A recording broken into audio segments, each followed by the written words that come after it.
All right, I should be streaming. Hello, folks out there. I am about to start work on a new illustration that will be published in an upcoming uh, comic book. It's really more of a huge trade paperback. It's called an omnibus. I've mentioned this before that my late friend Jeremy Dale had a fantasy book. The final issue was never complete when he passed away unexpectedly, but his widow has a Kickstarter going right now. It has been successful, and she's very kindly allowed me to contribute a pinup. So I've been sketching out ideas. I sketched them really small, like a bunch of them, and like here's an example of one. Wasn't quite what I was going for, but it was close. And so I took those little thumbnails. I kept reworking, and then I blew it up. I scanned it and blew it up, and I'm about to lightbox that sort of. Uh, I would say still pretty rough idea. Some of it's got some detail to it, and so I'm going to lightbox that, and then I'm going to keep touching it up. So this may take a while. I don't know if I'll even be able to sort of do this in one sitting, but this stream will probably be going for quite a while. And yeah, so that's what I'm doing. I'm doing a drawing for an actual book right now. And give me 1 second. I just need to close a few windows over here on my computer. Um, just got a couple things that have popped up. See a few folks are in the chat. Nice to see you. Let's see. We've got Shirley, Nintendude, Darth Salad, and the Ghost Dog. Nice to see all of you. Yeah, I've got an actual sort of deadline on this because this is something that will actually be published and it will still need to be colored. So I need to get going on this. And without any further ado, I'm just going to start laying down some of my main lines with pencil. Then I'll turn off my light box and really lay in the detail that I want. And the sort of story here is the main character and his dog Jack are. I've just come up with an idea of him coming out into a mountain up in a cave up in a mountain, and he'll be coming across a dragon egg. And unbeknownst to him, the dragon's right behind. So as far as a pinup go, another pop-up window, that's annoying. Hello, Nick Pritchard. Let's see. And so, yeah, so hopefully that adds some good sort of drama that I've got this dragon there. And I just want to have a couple loose ideas for how the rock will form. And then I'll revisit that when it comes to inking. This is just sort of loose placeholder stuff for me. It doesn't have to be exactly right. Yeah. Okay. That's the cave entrance. And then I'll put in the egg because it's, no, you know what? I'm going to actually move it and I'm going to work on Jack the dog. A few folks here. Hello, Charm. Hello, Nintendude. So since I'm, throwing down so much work right now, I'm not going to be able to see every single comment in the chat room necessarily, but I will try to keep looking up.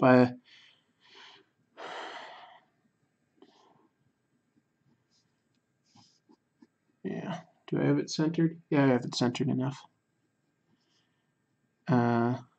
This was character, this dog here, is based on Jeremy's actual dog, Kirby. You can guess who he's named after. So this is actually taken from a reference photo because I want to. If he based the fictional dog of Jack off of his real dog, I want to I want to get that right, or as right as I can.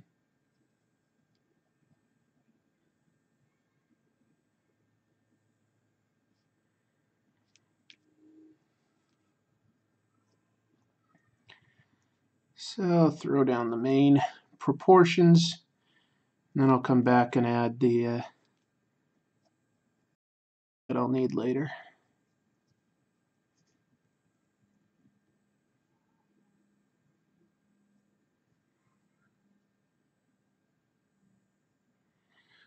Let's see. Hello, Joe Fan. Nice to see you. Joe Fan 82 has a YouTube channel where he reviews, I would say, mostly modern G.I. Joe figures, but also some other toys and occasionally like a comic book or something. So you might want to check that out. He's been doing a bunch of live streaming lately himself.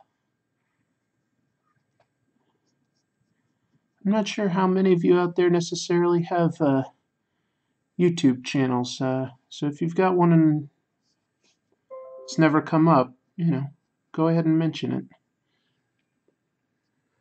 Let's see. Wow, Hooded Cobra Commander. Well, he also has a YouTube channel where he reviews vintage G.I. Joe figures. I guess I've gotten myself into the G.I. Joe community, but it's mostly because of Hooded Cobra Commander there. I love his channel. You should definitely check that one out. It's entertaining, and he's been a fantastic sounding board for learning the ropes on YouTube, because he's been doing this a little longer than me. More than a little. So, let's see. I'll come back to how long this tail should be. Well, no, maybe about, I think that's about how long Kirby's tail is. Doot, doot, doot, doot, doot.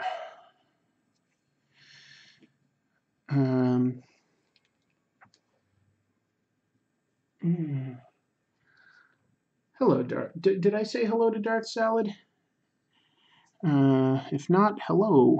Thank you. I'm slightly surprised I've got so many people here in the chat. I figured it would be working hours for many folks, but then again, depending on your job, sometimes people are able to have something on in the background while they work, right? So maybe some of you are working. Shouldn't make assumptions. I'm going to lay in a little of this dragon. And actually, when I was drawing this, I was like, is this going to be a dragon or is this going to be an Ivern? Like, in other words, like, well, let's not get into all that. But I was trying to decide what it would be, and then I ultimately sort of realized, well, my drawing is taking place within this sort of cave entrance, and I'm just not really going to be able to show much of his wings either way. So I needed to focus on making a really unique head, something kind of intimidating and scary, but anyway, we'll see. Just gonna lay in the overall proportions for this character right now, and then I'll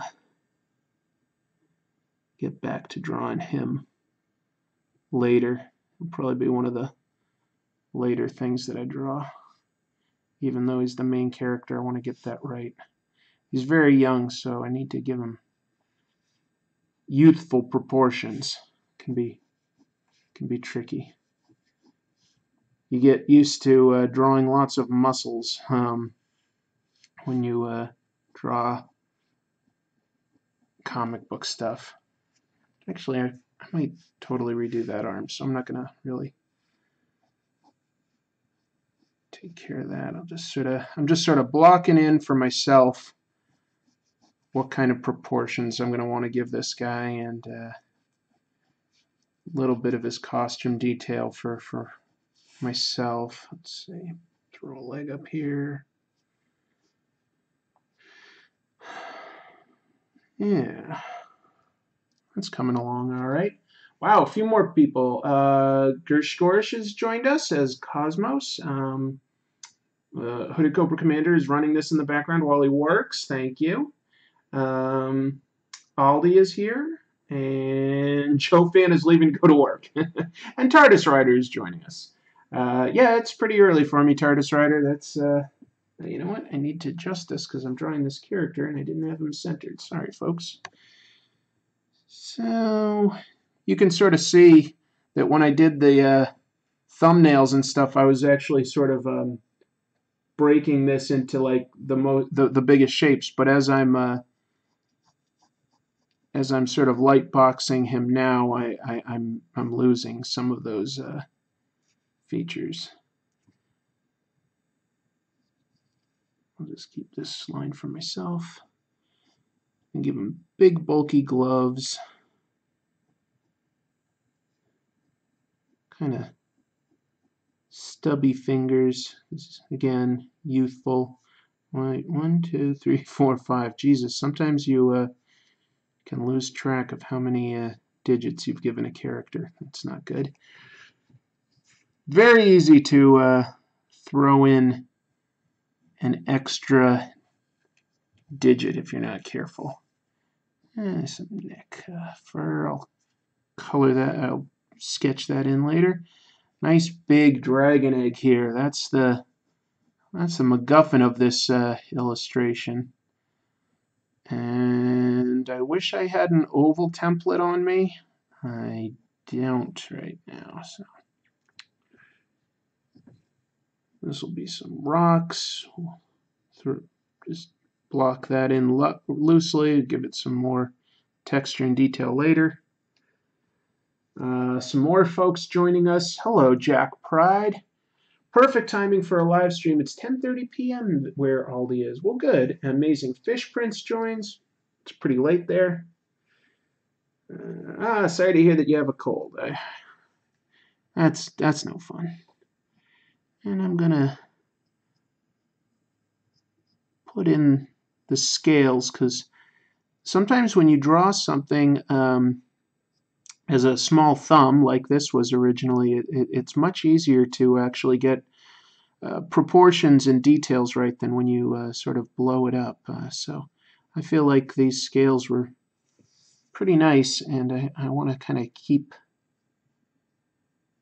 their curves for the most part. So I'm going to loosely capture a bunch of that.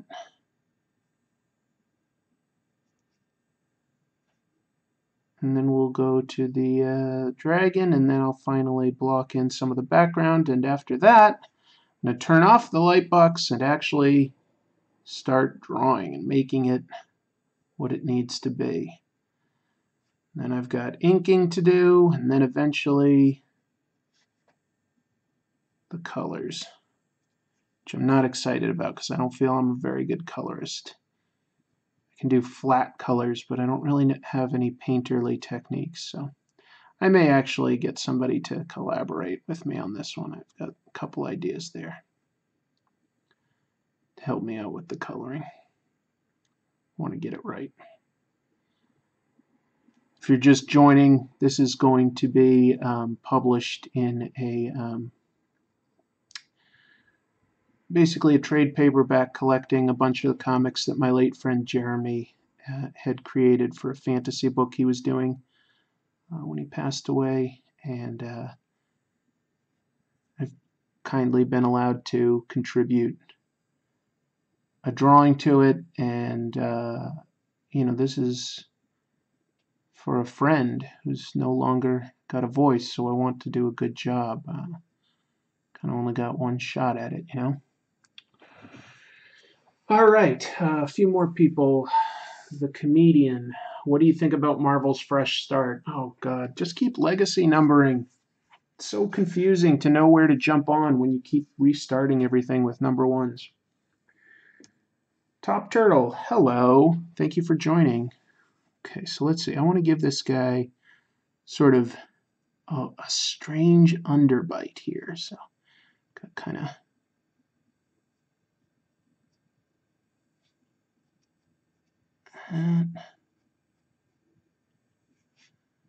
This is all going to be sort of lip. I'll block that. And then some teeth that hang down under his big old lip that will stretch his whole head.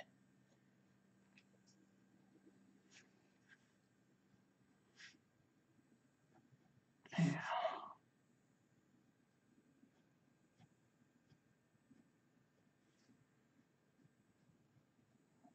A little bit there.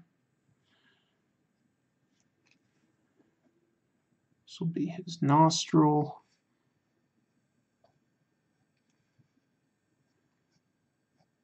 A flattened nose like a pug or really some sort of a lizard.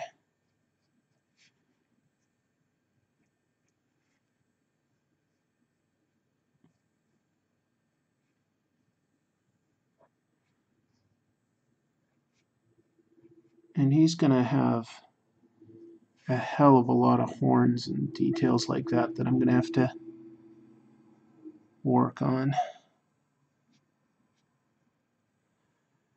to make it seem plausible and believable as a character. Let's see. Tiny beady little eyes, I think. And he'll be looking down. Give him a little there. A little bit of an eyelid. Let's see. Amazing. Out of curiosity, if you worked in the comic book business, what character would you love to work with? Well, primarily, I'd rather do my own ideas, to be honest. But I do have a lot of love for various Marvel and DC characters, since that's what I grew up with. Let me think. I'd probably enjoy doing a story for like Spider-Man. That's a character I love. Batman. You know, the big ones, I guess. I feel like I could tell a good story with some more obscure characters there, like, or not necessarily obscure, but like less used. Like, I feel like I could write a good Werewolf by Night story. I've got a werewolf story that I've written, and it could be a Werewolf by Night story if I worked for Marvel, or I could just sort of make it my own thing.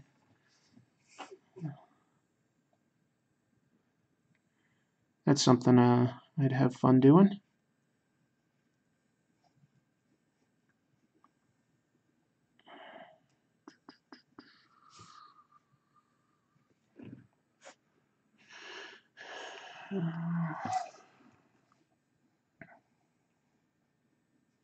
Just get the basic shape of his horns here.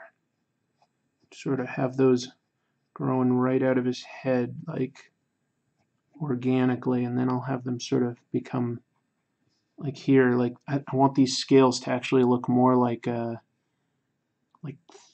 thumbnail or toenail type stuff. So I'm gonna have to add a lot of detail to get exactly what I'm trying to go for there, but that'll be fun when I get to that point. It'll be fun. Federico Arino, hello. Thank you for joining. Wow. Oh, I see. You changed your name. It's right. You're the Amazing Fish Prince. Gotcha. Thought I had another viewer. You tricked me. Just kidding.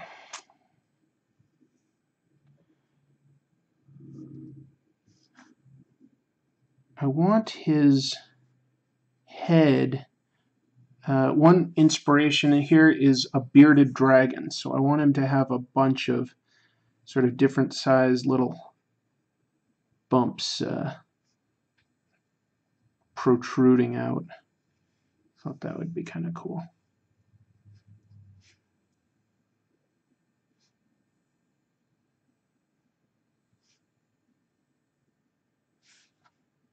We'll see. Hopefully I can get this all looking good when I really start sketching it out. Again, this is just me lightboxing a blown up thumbnail that I worked on, and after I finish lightboxing the main shapes, I'll sort of start drawing it for real, I'll say.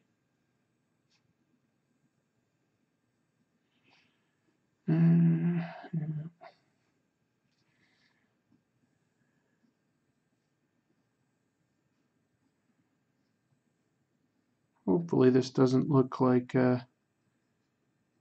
necessarily a dragon that you've seen before, like Smaug or Game of Thrones or something. Trying to do something at least a little different from that. But yeah, the bearded dragon was definitely an influence. And then these horns are not quite, but a little bit like what Tim Curry's devil character in Legends looks like, to a degree.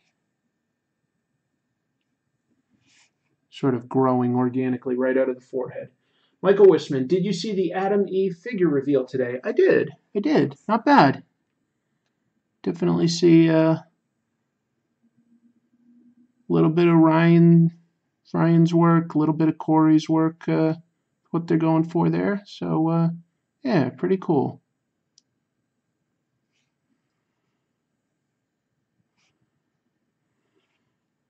Once, you know, it's inevitable that that'll come out as a live-action movie at some point, and then those toys will probably really fly off the shelves.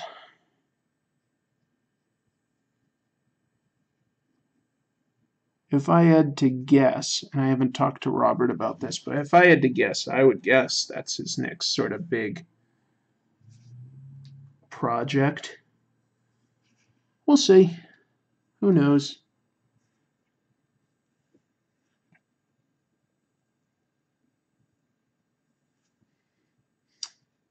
Yeah.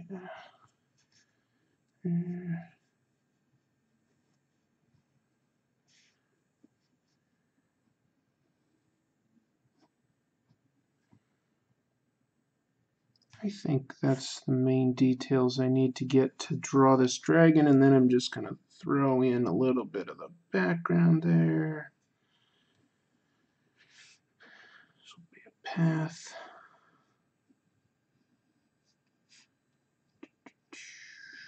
Almost done with the light boxing step, and then we'll all be able to see what I'm drawing a little better.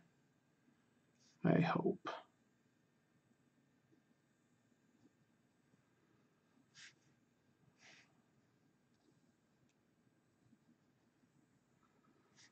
Some grass, a cliff.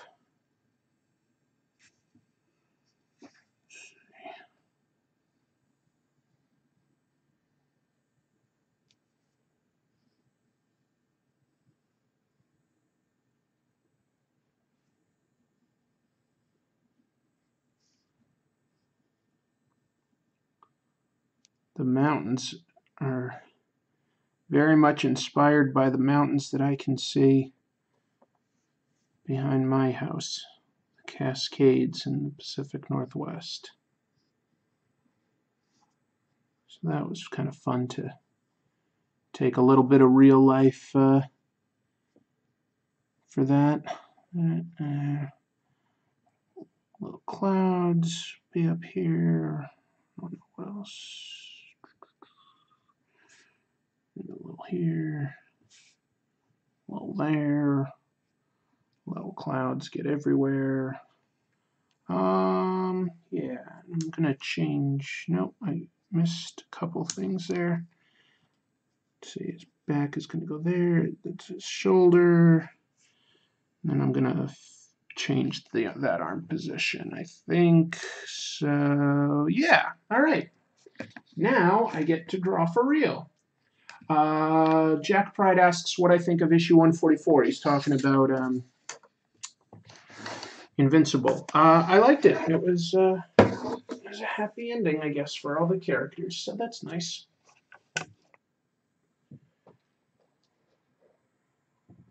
Let's see.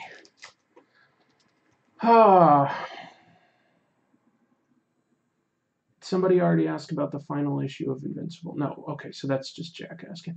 Yeah, it was a good wrap up.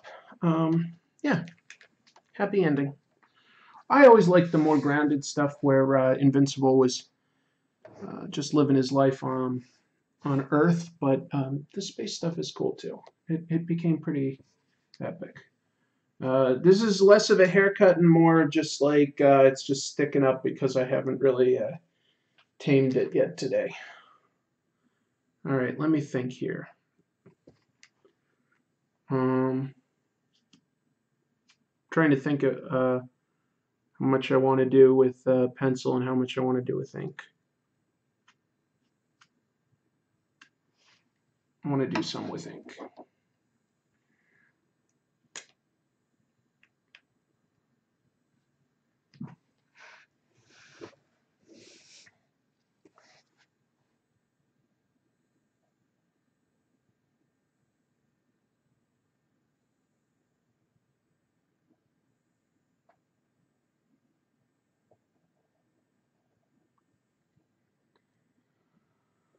So you're going to have to bear with me. I'm probably going to be taking my time drawing this.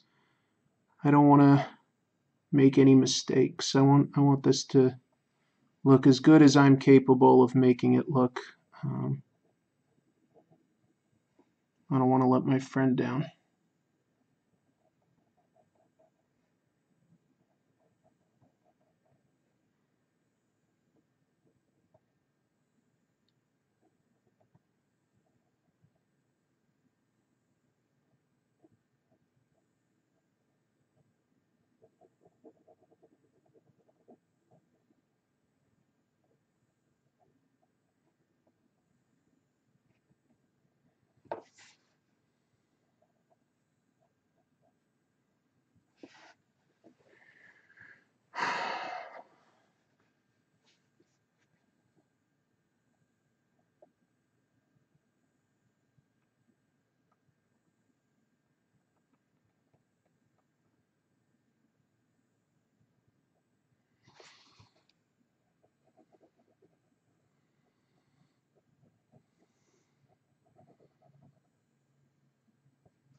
So what have people been reading lately? Anything good? Been reading more comics than usual lately. It's been nice. I've had a little bit more time to read. Trying to think. I've been reading a decent amount of manga just because I'm getting ready for my trip to Japan in a month, and I want to be able to speak to some of the books that are popular there right now for my upcoming episode of Comic Tropes that I'll film in Tokyo. So I've been reading One Piece and My Hero Academia. And they're both aimed at definitely a little bit of a younger reader than myself, but I can still enjoy it. It's nice. Yeah.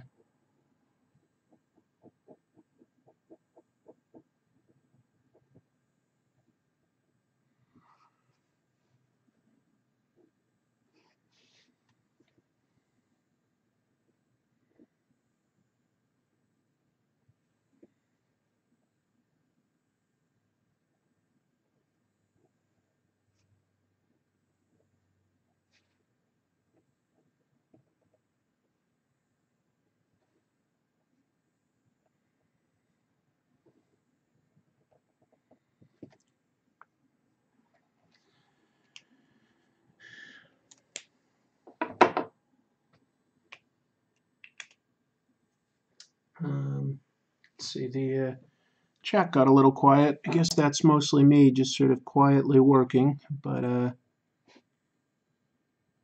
yeah, focusing a little bit more than other times. A lot of times in the chat, or when I live stream, I'm really just drawing for fun, and this time I'm kind of drawing something that I really want to come out well because it's for publication, so I know I might get a little quiet here and there.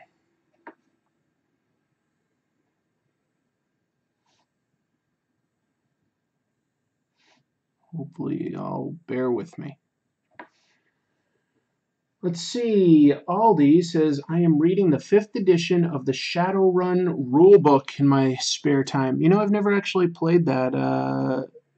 It's kind of similar to like Dungeons and Dragons, right? But like set in a sort of,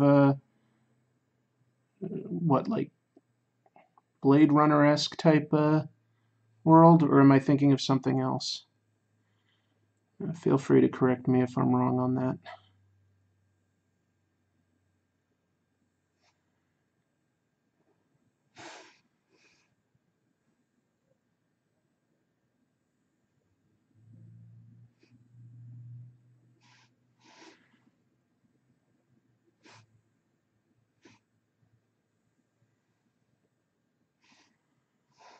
Yeah.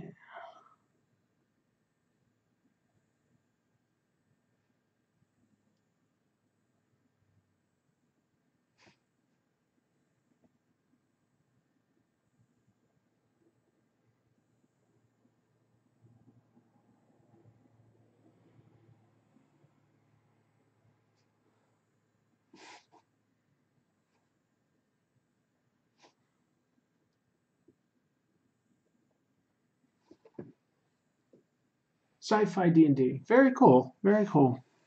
That sounds like a lot of fun.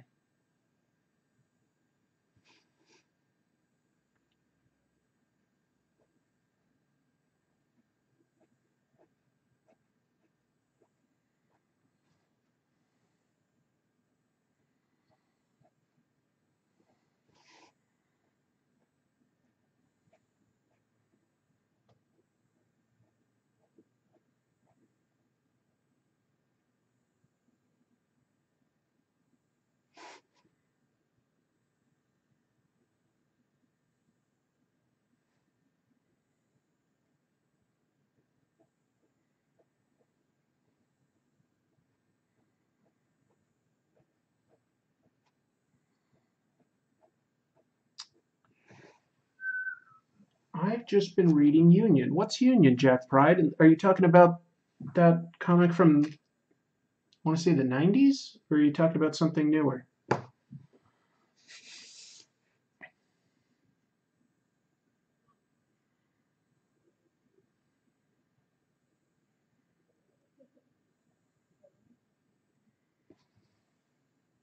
I can hear some, I think, Mormons outside going door to door talking about the Bible. So if you hear a doorbell, I'm not going to answer it. I'm going to keep working. But I can hear them like outside next to my neighbors. It's pretty faint, so hopefully you guys aren't hearing it.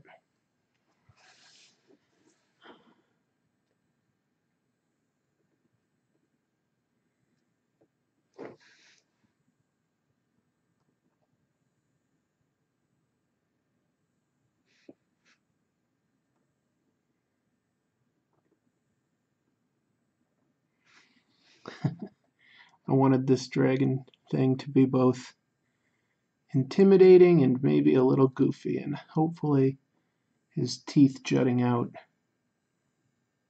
accomplishes that. We'll see. Not for me to determine if I was successful on that count. And there's more to accomplish here.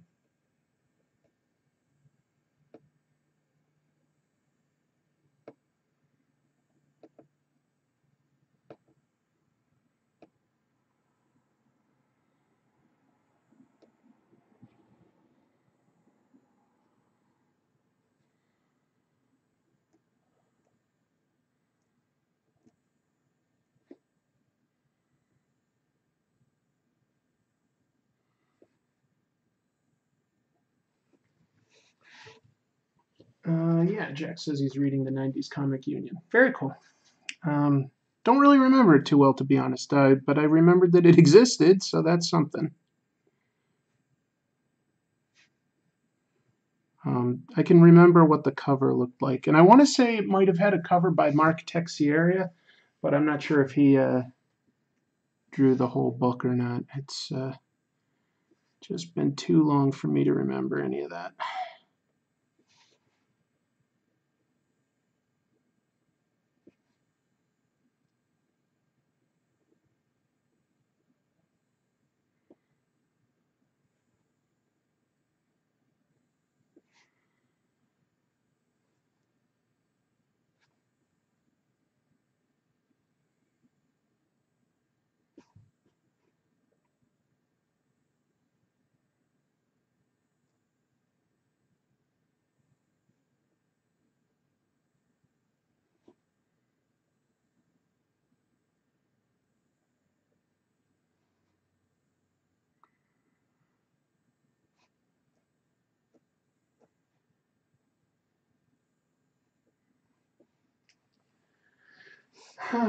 Chat got quiet fast. Well, sorry, folks.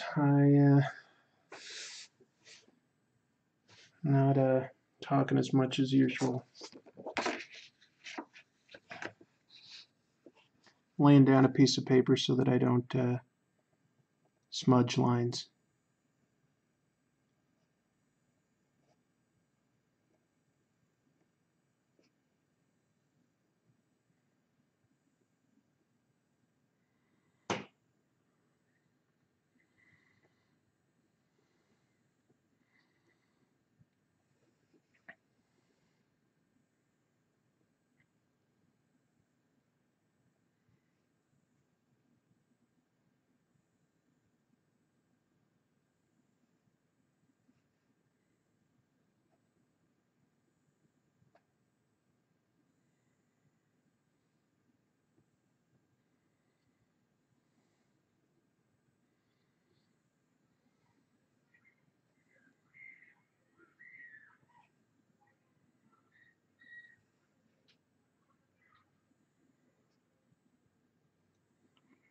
But even if I'm not really talking, it's nice to sort of feel like you're not drawing just in a vacuum. Comic books are, well, sometimes they can be very sort of lonely affairs. Tell us a funny story from your amazing and eventful life, says Aldi. Oh, and Jock says that I was right, that it was Mark Texiera that drew the whole miniseries. Yeah, that was him at sort of the height of his artistic prowess, so he did some good stuff there. What's a good story from my life? I don't know. I mean, feels like anything I said right now would be me attempting to brag, and then if it isn't that interesting, I just look like a doofus.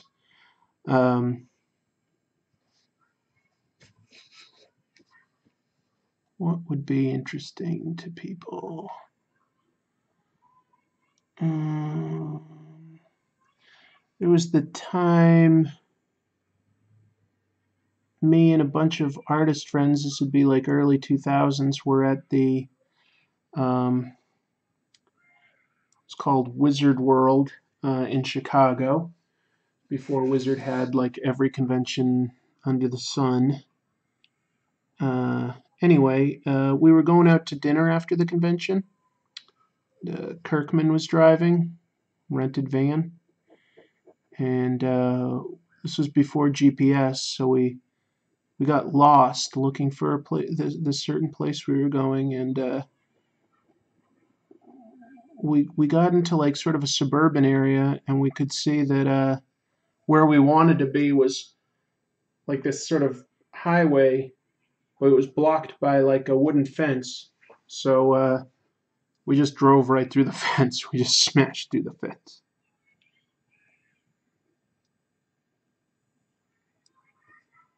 So there's a tale of irresponsibility. Hopefully that's good enough.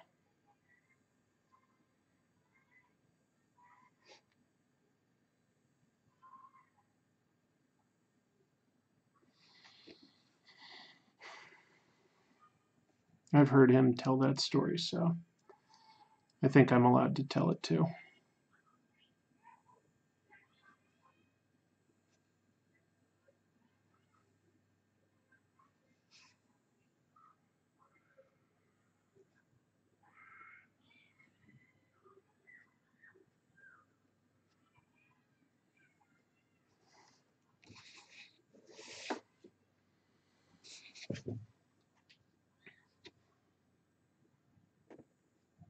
those were good days going to the Chicago Comic-Con. That was met a lot of great artists and friends there. Tony Moore, Rick Remender, Corey Walker, Jeremy Dale, who doing this for. Anyway, a lot of fun. Those were really good days. Got my local Comic-Con coming up, the Emerald City Comic-Con. I think that, yeah, that's this. No, it's not this weekend. It's the weekend after this one. But that'll be fun. I always have a pretty good time at that one, getting to see friends that you don't get to see in person all the time. So, yeah, I'm looking forward to that.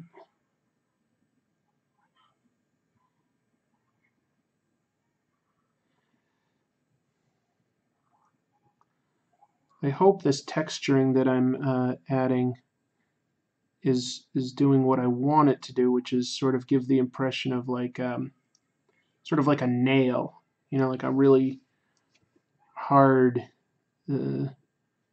tough nail. And I don't mean like a thumb. I mean like, you know, a thumbnail or a toenail type stuff. I want that to sort of be growing organically out of this weirdo.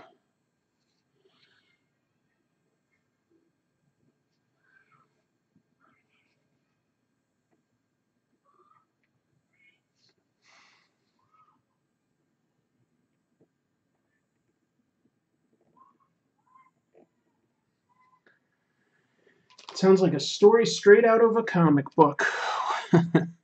Well, that's probably because comic books are written by comic book writers who do this stuff. Right?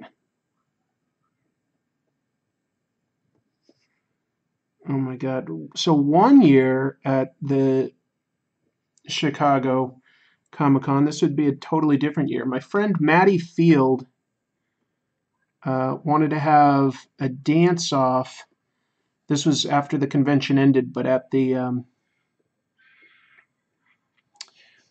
main hotel that was connected to the Rosemont Convention Center was where a great majority of comic pros and comic fans would gather after the show, because there was a bar and, you know, just a humongous lobby, so you could just sort of like sit in these little alcoves, or you could just talk and mix, and it was great. It was great. It was a really fantastic opportunity to really socialize with your favorite creators. Anyway, so Maddie wanted to do a dance-off, and he brought this suit, like it was like a fake fat suit with like a bikini. And his friend Dale put on a wrestler's mask, and then I sort of refereed the dance, like in that movie, You Got Served. I played the Steve Harvey role, and we had a lot of fun doing that. And an artist named David Mack came by, and he had some really good dance moves. He challenged Maddie to a dance off, and that was a pretty fun night. Tony Moore was there. I can't remember all the different celebrities that were there. I want to say Eric Larson might have been there for a little bit. Um, that was a pretty fun. That was a pretty fun night. Maddie's a really funny guy. I'm trying to think. Does he? I don't think he really has any online presence right now. He's done some great blogs and videos in the past, and he'll do work for the robotspajamas.com sometimes, but I don't think he's really doing anything right now. But he's a funny guy. He does a lot of stand-up in the Milwaukee and Chicago area. Friends with a lot of the same people. Well, we're all friends, yeah. So, Matty Field, very funny guy.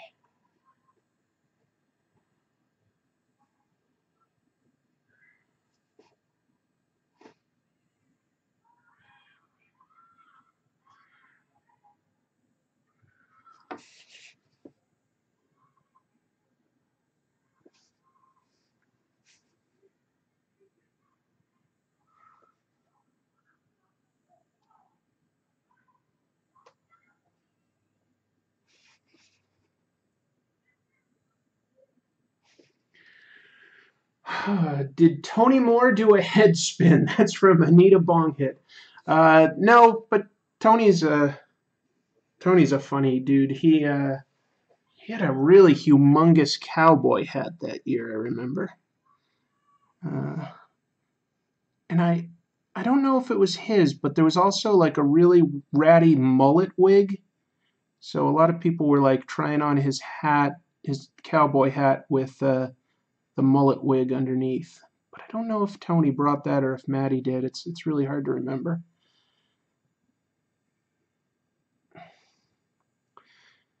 Comic book writer Benito Cereno was there.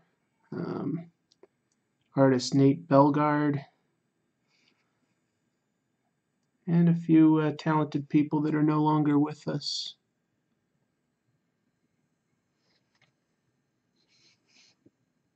Anyway, that used to be a really great convention, the Chicago one. And then, so like Wizard took that one over from, an independent promoter who'd run it for many, many years. Like it's still around. I'm pretty sure that it's still Wizards. The Chicago Comic-Con was great. Might have for a while been the second biggest after San Diego. And it went downhill though after like maybe 3-4 years tops that like Wizard was running it. It went downhill, man, because they would put in like on the floor show space, where Marvel and DC and Dark Horse and Image and all them were, and as well as Artist Alley and the dealers. Like they started putting in a lot of weird things that weren't that comic book related. I remember there was a wrestling ring with local wrestlers that weren't really that good, so you just constantly hear people bouncing off the ropes and hitting, the mats, and it wasn't that entertaining, and it was just sort of loud and obnoxious. Artist Alley started getting full of lots of porn stars that were they'd have a pop-up banner and they'd have their Playboy and Penthouse magazines there, and they'd just be standing there in a bikini selling their stuff, but it wasn't comic book related. So I felt like it was to the detriment overall of what the convention is, and it wasn't making it very kid friendly. And I'm sure they probably had to tone all that stuff down, but it was just getting full of more and more stuff that wasn't comic book related. And I think you can only do so much of that before a comic convention, starts feeling it and losing its integrity.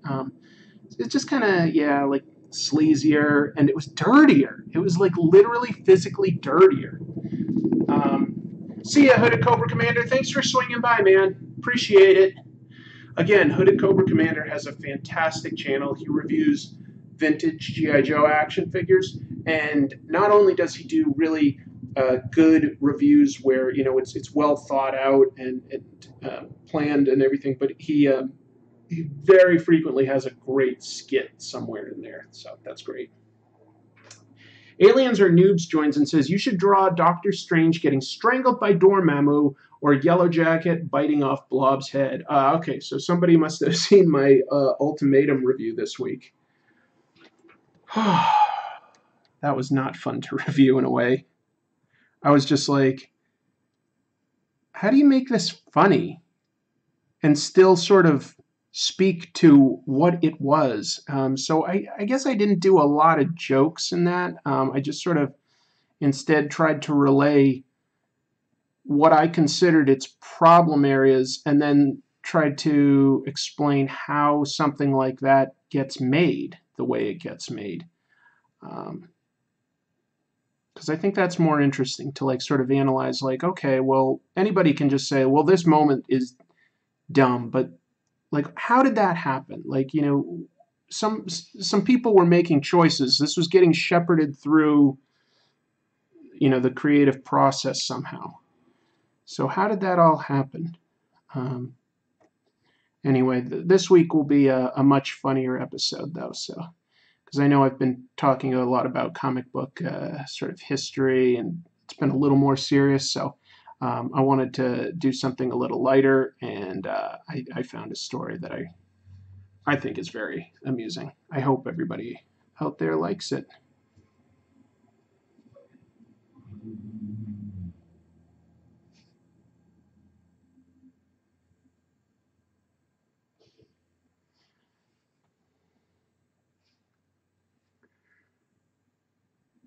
The premise was the joke, says Dark Salad. Uh, let's see. This is Gershgor says, I just saw Russian X-Men on YouTube and I found it funny, but that may be me. Oh, are you talking about that movie where it is like basically superheroes? It was a big Russian. It's not really X-Men, but it has like superheroes, like that guy that can turn into a bear and stuff like that. I think I know the movie you're talking about, but I can't remember. I don't know if you're saying Commanda IX is the name of the movie or not, because I can't remember the name of the movie, but I remember the trailers. Um, yeah, that looked unique.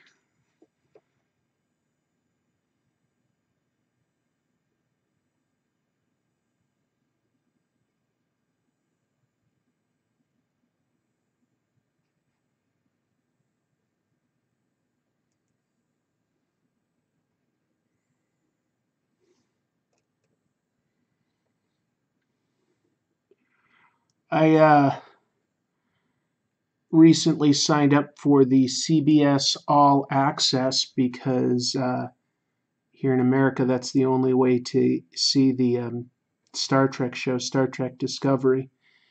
And now that all the episodes are out, I figured I could at least do the free trial period to binge that. And who knows if I'll stick with it. Chances are I will cancel the subscription, but we'll see.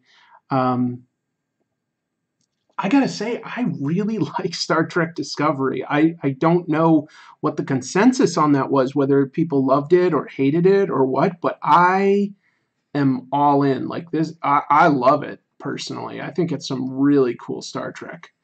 Um, anyway, I don't want to spoil anything, but I'm halfway through, and I'm really enjoying it.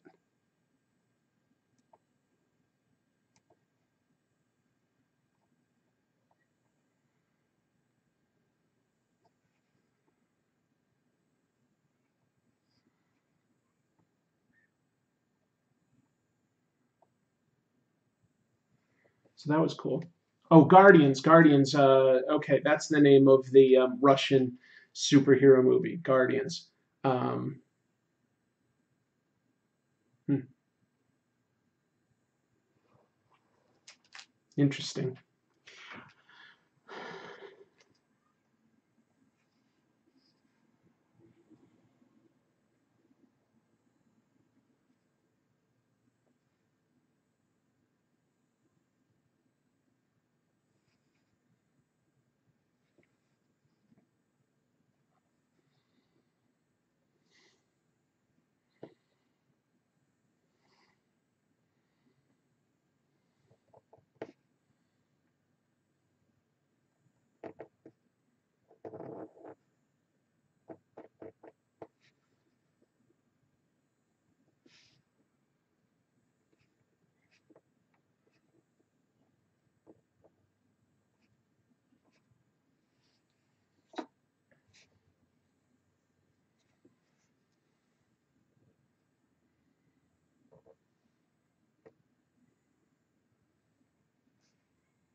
Going a little quiet again as I focus on a detail. Be back in just a sec.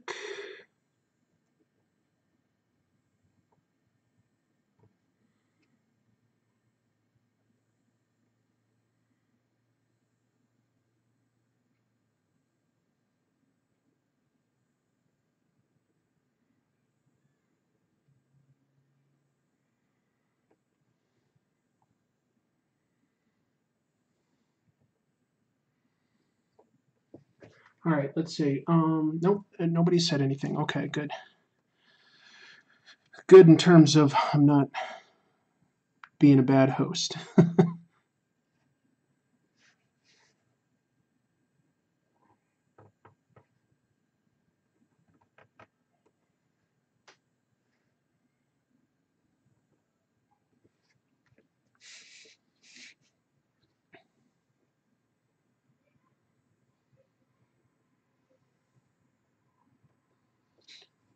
So I was talking for a while there about comic conventions. Like, what are some of your either favorite or least favorite? Like, have you ever gone to a convention that's just either dirty or doesn't have the guests that they advertised, or it's kind of smaller than you expected it to be? Because, I mean, I think we've all come across stuff like that.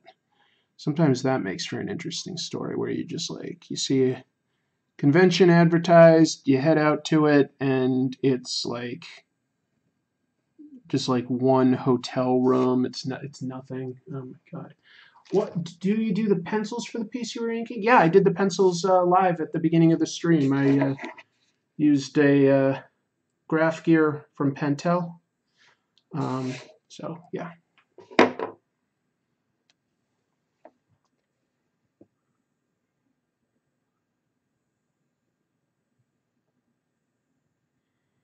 Yep, but do it all.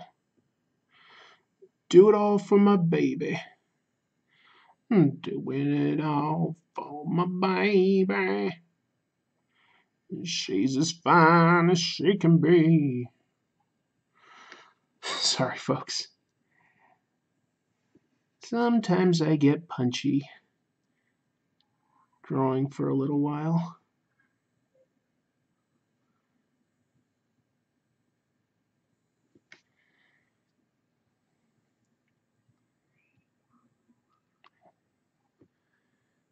Anubis joins us and says, I discovered your channel a few weeks ago and I really like your comics reviews so far. Keep up the good work. Well, thank you. I will try. I put out an episode every Sunday, basically. Yeah, every Sunday. I don't think I've ever missed a week since I started this.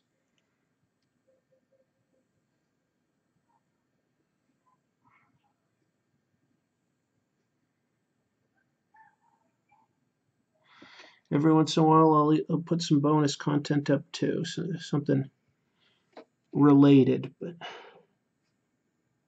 And then I try to do even more bonus content for my subscribers on Patreon, but no promises.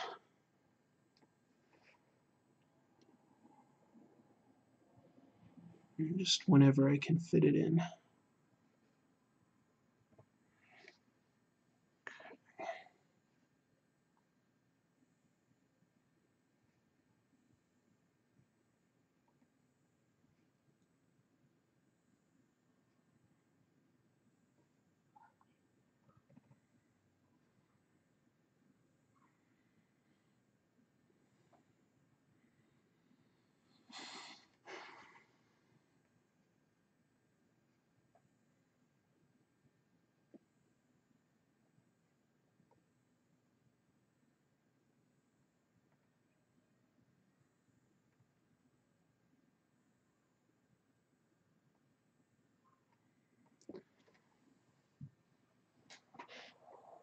Oh boy, a couple people. Let's see. Chrissy says, that's me. Don't quite. What do you mean? Like I'm drawing you? Let's see. Anita Bongit says, I have yet to go to my first comic convention. I've only been to a local library con in a parking lot. Well, library conventions can be great. I love getting good book deals. So that does not sound bad at all.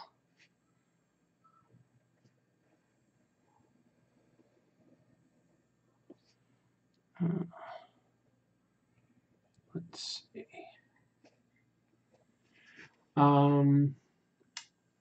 Jack Pride says, I always miss the cons at my local college gymnasium. Whoops. Aldi says, never been to a convention outside Germany. Well, that's okay. I'm sure Germany has some good conventions, right? Darth Salad says, great. Now I'm going to have to go through all your videos to make sure you never missed a week. No, I can just tell you I haven't.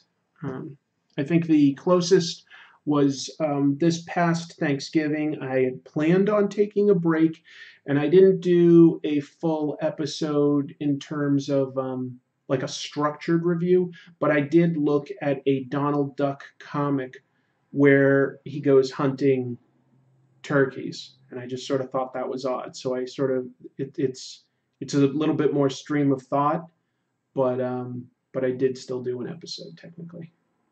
Oh, I got it. What my singing was. Yes, that's for you, Chrissy. Townsville Tale says those teeth look impractical for biting.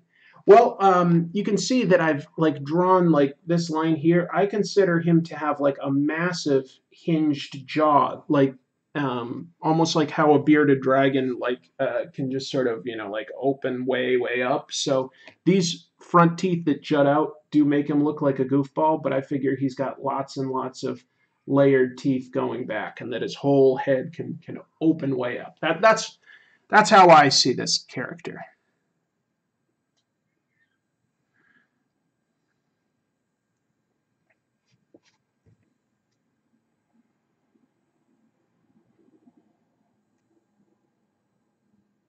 So I did think it through some, I promise.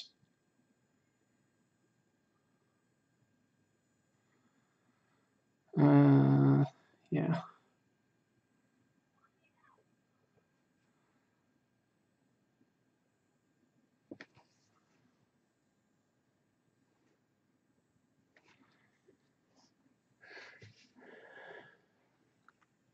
But maybe he's not a good biter.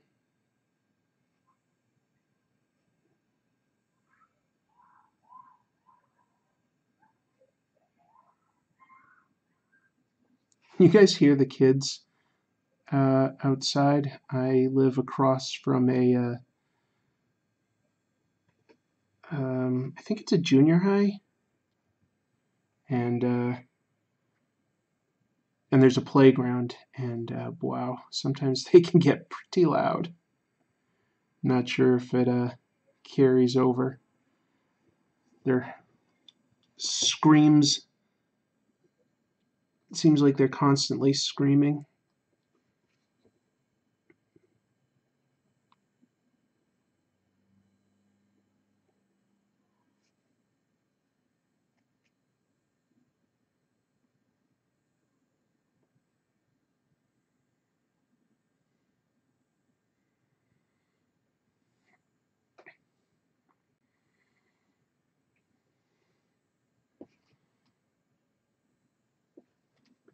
Elementary. Chrissy says it's an elementary school. Okay.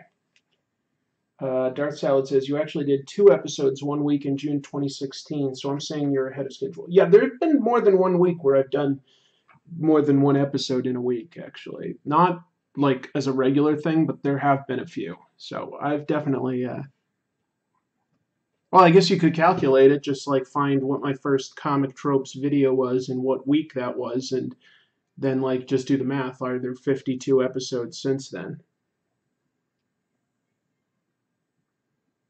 TARDIS Riders home from the salt mines. Welcome back.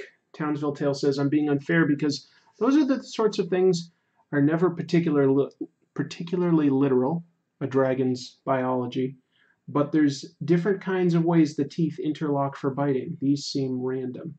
Well, no, he's got some front teeth in the middle on his underjaw that jut out, and then a few on the sides that jut out the other way.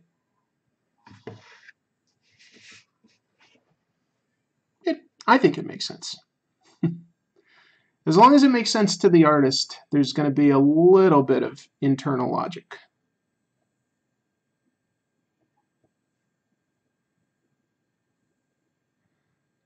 Or consistency.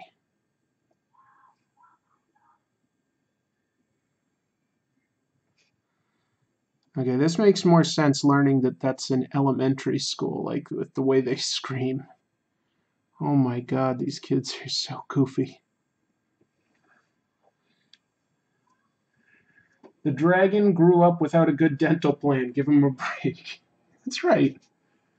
Nobody watched out for this dragon when he was a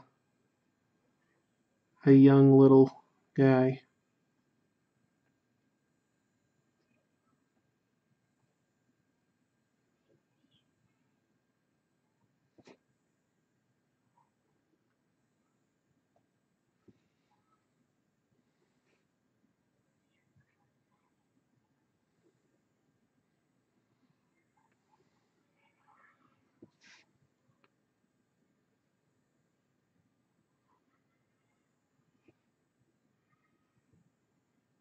So I'm not sure if any of you recommended it to me, but a lot of my listeners, or viewers, I should say, sorry, going back to the days when I was podcasting, told me to check out My Hero Academia. So I finally, just like a day or so ago, started on that, and I can see why it's the current popular book. It's good. It's pretty good. Probably aimed a little younger than, for me. Not probably. I mean, it definitely is. But it's cute. It's a good story. Good premise. Dragon braces are expensive. Mank Deems joins and says he's English with those teeth. Well, he might just be. He might just be. That's where all the dragons come from, right?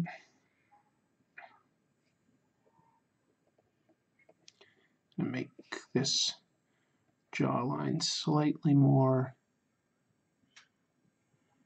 recognizable, I think. And then try to duplicate it over here. Yeah.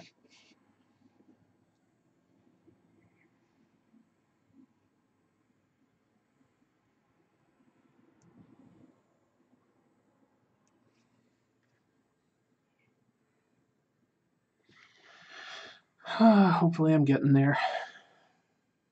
You know what? I am going to do something. I'm starting to smudge the ink just a little bit. That's right, there's also Asian dragons. I don't know which one this would be closer to. I wasn't really thinking too much about anything other than trying to make a head that wasn't like one that we've seen in recent media.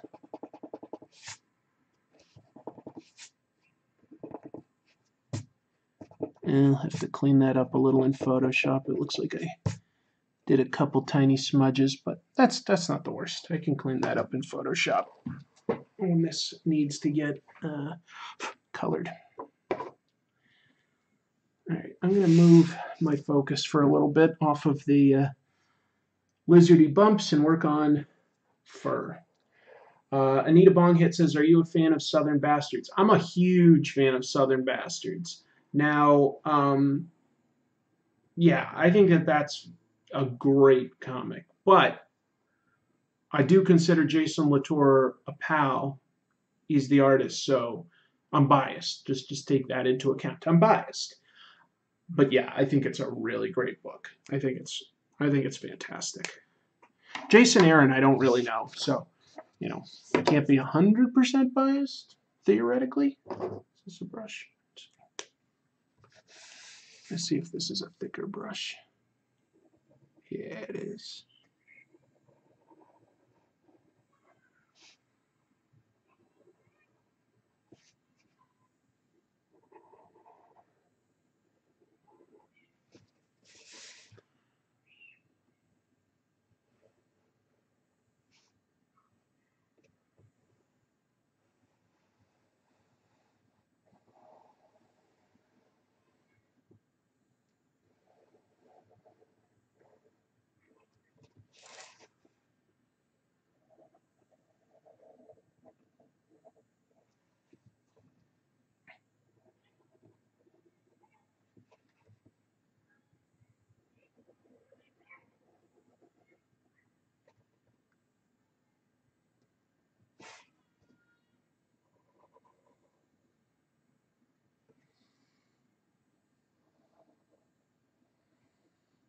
There.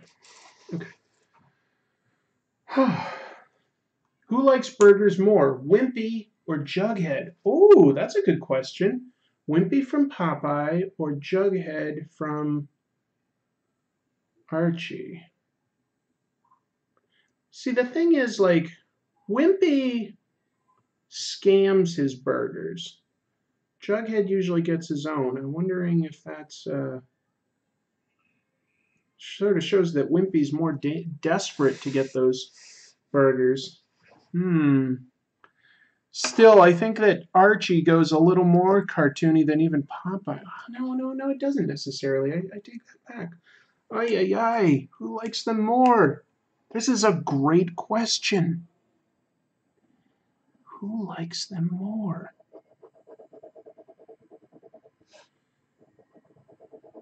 My gut tells me Jughead. However, every time I try to look at this analytically, I sort of think that Wimpy might come up ahead.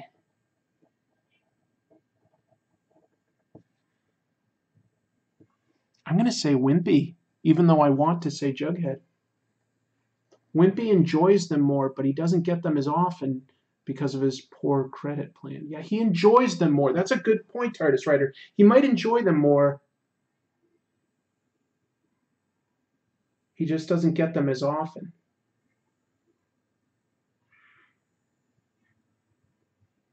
And the question was, who likes them more?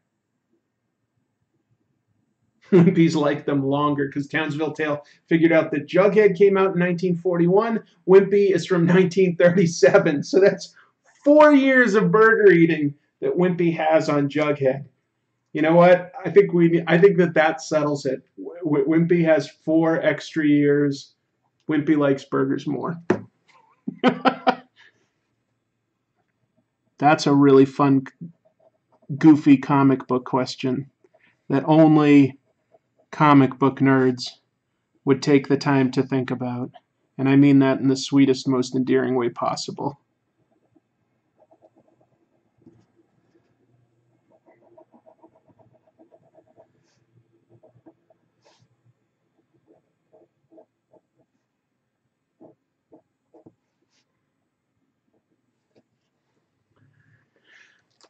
Some very, very thoughtful arguments there, folks. Trying to figure this one out. I like it.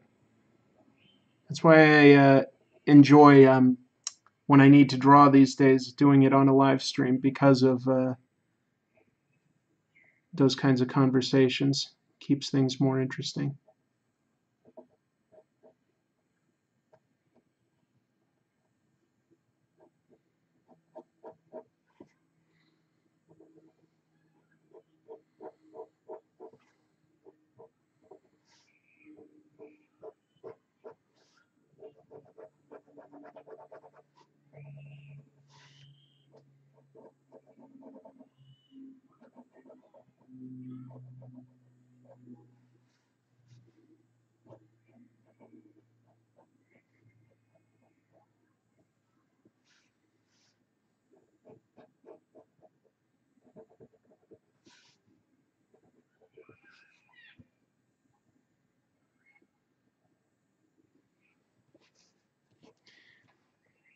That entire thought process made my day, says Jack Pride. Let's see. Comics Legend joins us and says, have you thought about going digital for the pencils and inks? Yeah, definitely. I do plenty of stuff digitally. I think that my work looks better when I can use paper and pencil. However, if I want to draw faster, I'll do it digitally. I do a comic strip sometimes. I haven't done it in a while, but I think I might do it again. It's called Star Trek Problems. It's on robotspajamas.com. I do that completely digitally because I'm just trying to bang it out. So I'll use like reference of like, Captain Picard's face or something, and I just draw it digitally in Photoshop. So yeah. Guts on the mic joins and says, ever draw with manga pens, nibs? I have drawn with some manga brushes. I'm trying to see if I have any here. I don't. Oh no, excuse me. The main brush I've been using, this is from Sakura in Japan. These are the brushes I like the most. The fine, medium, and thick. So with brush pens, I'll use these. These are something manga artists will sometimes use. And I'll use some microns. by Pigma. But I also do have somewhere around here, I've got like a brush and ink, which does produce a really lovely result. Takes a lot more time. I don't always have the patience, but a really lovely result when you're patient. And then nibs, yeah, I've got like the standard Hunt 102 nib that a lot of artists will use. Also, a very nice result. Not my personal favorite, but I like I like this when I'm doing maybe some serious cross hatching. So there's certain times when I like to use this, but I don't think I'm the best artist with a nib. But yeah, I have them all, and I've tried just about everything. My favorite stuff is, use a mechanical pencil, move on to brushes and microns. That's my favorite. That's just what I like doing. Anita Bonghit must be talking about Southern Bastard. Says, I haven't read anything since issue 14. And then something that's a little bit of a spoiler, so I'm not even going to mention it. Yeah, it's great. Lots of twists and turns. Great crime comic. I believe Jason Aaron also wrote that book, Scalped. That's a great crime story. That's from Vertigo. That was really good. TARDIS Rider says, I have most of EC Cigar's original Popeye comic strips, but I don't remember Wimpy being a burger fiend. Maybe it was more of an animation thing. Maybe it was. Maybe that was more of an animation thing. I definitely remember hearing him say, like, I will gladly pay you Tuesday for a burger today. Things like that. Townsville Tale says, man, those old Popeye comics from before the cartoons introduced the spinach were nuts. Popeye was such a badass. I remember the time he got shot like 20 times and just walked it off. Then later he was shot up again and he did go to the hospital. They took like half the bullets out of him and left him with 13 bullets in him. And he's like, put one of them back because 13 is bad luck. Pretty funny comics, actually. In Baltimore, Maryland, there is a comic book museum, and they have a bunch of original Popeye pages there. It's pretty cool. The guy that sort of owns it is a little bit of a sort of weirdo, but the actual museum is pretty fantastic because it has like every single old prominent comic, like all the early superheroes. It has pretty much mint condition, has a lot of original pages of art, has all sorts of like early toys that were based off of early comics. It's got the whole history of comics going back to comic strips and political cartoons. It's a really nice museum if you like comic books. The Comic Book Museum in Baltimore, really worth visiting. Popeye comic strips were adult themed. That's Guts on the mic. I wouldn't say that they were adult themed. It wasn't gory. It was just humor for everybody. And comic strips back in the day were not necessarily all considered purely for kids. They had comic strips for just about everybody. And they were like full page affairs. So it was kind of like getting a nice big long comic page with lots of panels. So a lot of it was humor. They also had some drama stuff and some action stuff, but yeah, like it was originally more just generally mainstream audience. Yeah. The original, okay, here's TARDIS Rider with some stuff. And Townsville Tale says, they were comedy, but a lot more edgy than you'd think of Popeye being. And that's like anything that's popular sort of gets a little toned down once it starts getting, derivative stuff like cartoons and radio shows and stuff. Like the original, I just did that episode on early Superman. That's way more violent and crazy than you'd think of Superman being. But that was before he had radio programs and toys. The original Ninja Turtles were parody, but they were also really, really violent before it became a cartoon. Popeye, maybe a little less extreme, but still an example of that, where the original comic strip was just an artist doing what he wanted to do, and they were a lot more, like Townsville Tale says, edgy than you'd expect them to be before they were turned into cartoons. Tardis Rider says, the original comic strip was called Thimble Theater, and it was about the oil family. Popeye was introduced later. They weren't adult-themed, but they were more mature than the current cartoons. Chris is saying the same thing as I'm typing it. Okay, well, I'm not trying to, like, take the words out of anybody's mouth. It's just that, the history of comic strips to comic books is interesting, and those early comic strips were way different than the Sunday funnies that we get today, like, which have just been sort of muted and worn down. They're not really, there's not even that many good comic strips out there right now, right? Like, I challenge anybody to list 10 great comic strips that are in newspapers, like newspapers around the country.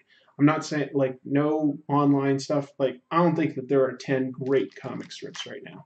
The days of stuff like Calvin and Hobbes and The Far Side that, like, I got to grow up with, they're gone. It's kind of a bummer.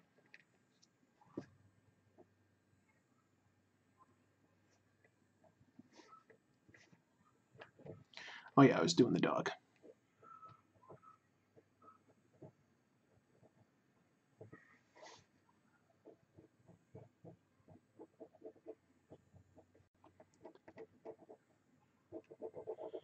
When I'm drawing something furry, I don't necessarily need to just do a smooth, long line. I can sort of do a sketchy, scratchy one, and it helps indicate, like, little bits of fur. It's kind of fun.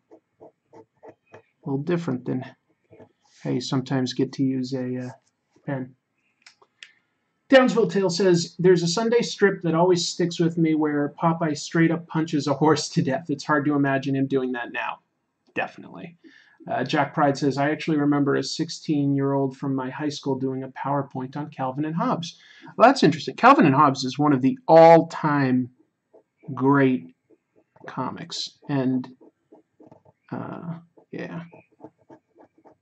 You know, more power to Bill Waterston for ending it when he felt that it was time to end it and that he'd said what he wanted to say. I admire that. I really do. I miss it, but it certainly helps it stand the test of time as a fantastic comic because it never had time to get bad. The Nancy comic strip just ended, I think, this week. That's one of the older ones.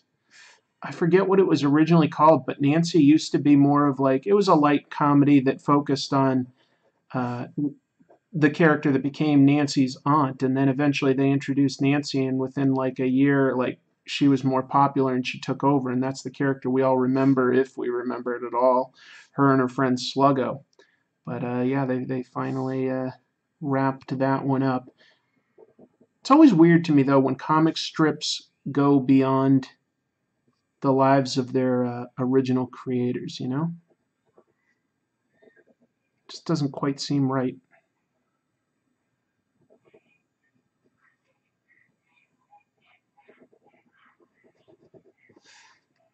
Oh my God, these kids outside.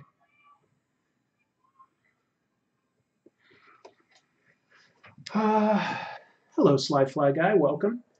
Calvin and Hobbes is the greatest comic strip ever created, says Dart Salad. I think I probably agree. I think it probably is. It's definitely my personal favorite. And there's some others that I really like, but I think Calvin and Hobbes has to be at the top for comic strips. The Phantom, this is Townsville Tale, the Phantom is surprisingly still producing a lot of great stories for newspapers. Admittedly, I only read the Phantom in collected form in the Australian Frew comics reprints. Interesting. Calvin and Hobbes should have an animation. That'd be nice, Guts on the mic, but the thing is, Bill Waterston, the creator, he just doesn't want to license it for any of that. He believed that he told the story in its intended form, and that's why there's no, like, official licensed merchandise or cartoon or anything. He just didn't think that that's what would serve the story best, and I have to respect that. He's the guy that created it.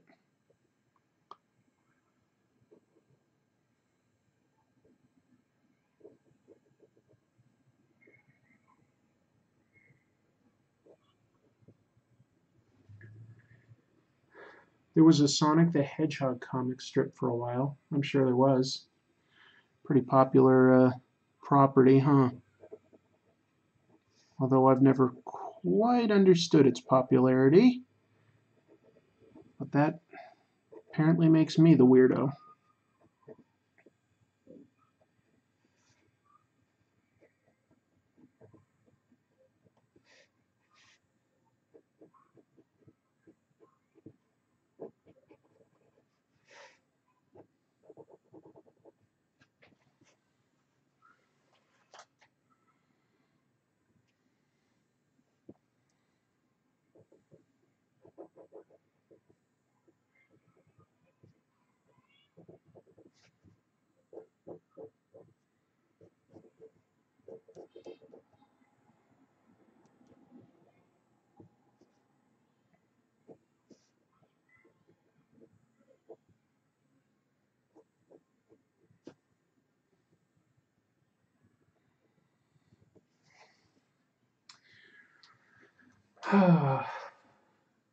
Jason Norton joins and says, I was always a big Bloom County fan.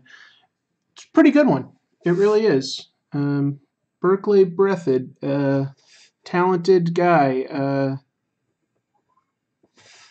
Yeah.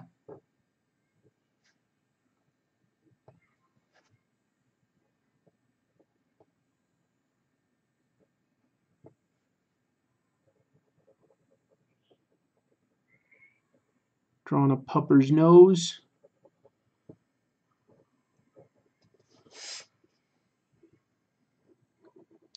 Their funny little jowls. Someday I'll have a dog. I don't have a dog, but I'd like to have a dog, I think. Just don't think I could properly take care of it right now. I don't think I'd be home enough to give him or her the walks they need. And I can't really afford a pet sitter. Someday.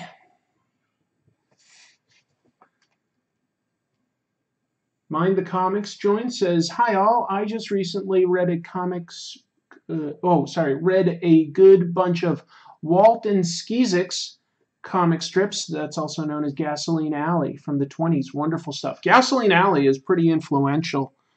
So yeah, that's one that I actually feel like I haven't read very much of, and that I should, to understand comics history. You have to every once in a while go back and look at comic strips and see how everything evolved. See who created various ideas first, so that you can really understand them the best. So yeah, I need to do that. Read some more Gasoline Alley. Townsville Tale says, my all-time favorite newspaper comic strip is called Foot Trot Flats from New Zealand. It's amazing. Haven't heard of that. I'll try to remember. I'll just write it down. Foot Trot Flats from New Zealand. Okay. You not understanding Sonic the Hedgehog's popularity probably makes you more normal, actually. Thank you, Darth Salad. Thank you.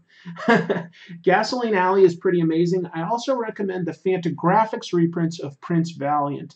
Holy crap, is that pretty.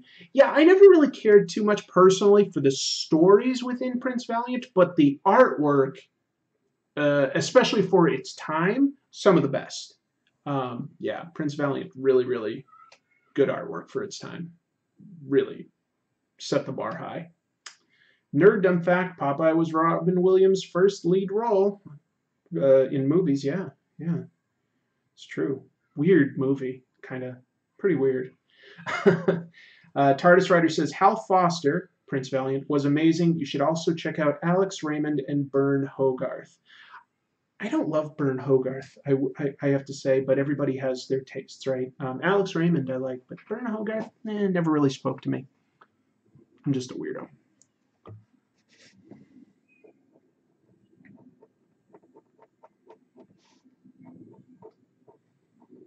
There you go, puppers.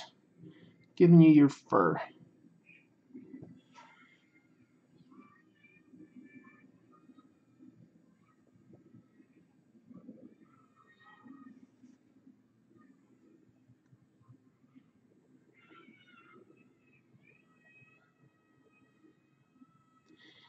My sister is a huge animal lover, especially dogs. So if I do a bad job drawing a dog, she lets me have it. She's like, "You didn't get this right. What breed were you trying to draw? Because they should have this detail or that detail." And I'm not saying she nags. She just wants me to get it right. So when it comes to dogs, I gotta give it a little bit more effort than anything else.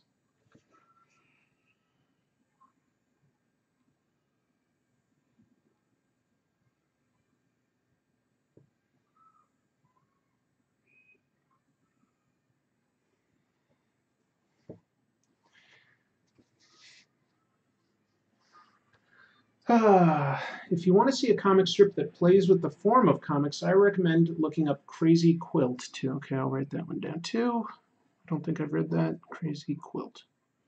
Sounds familiar, but I don't think I've read it. Classic animation. Tom and Jerry versus Looney Tunes. Anyone, what's better? I would say generally Looney Tunes does have better animation and gags.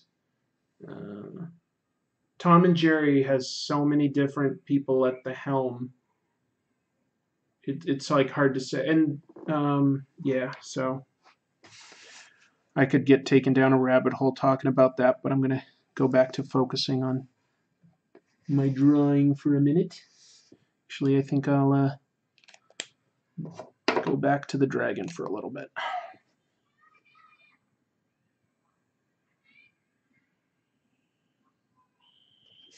Actually, I'm going to rotate this and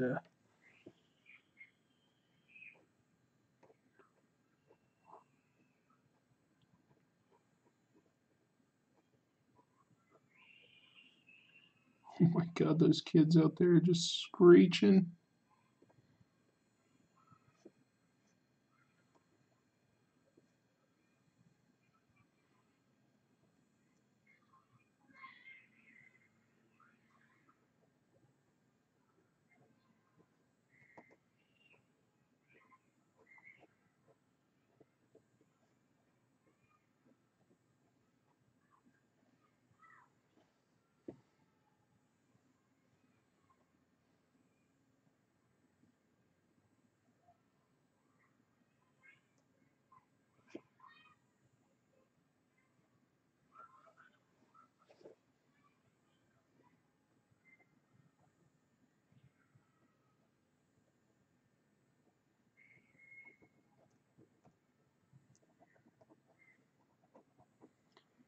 We'll be back in just a sec.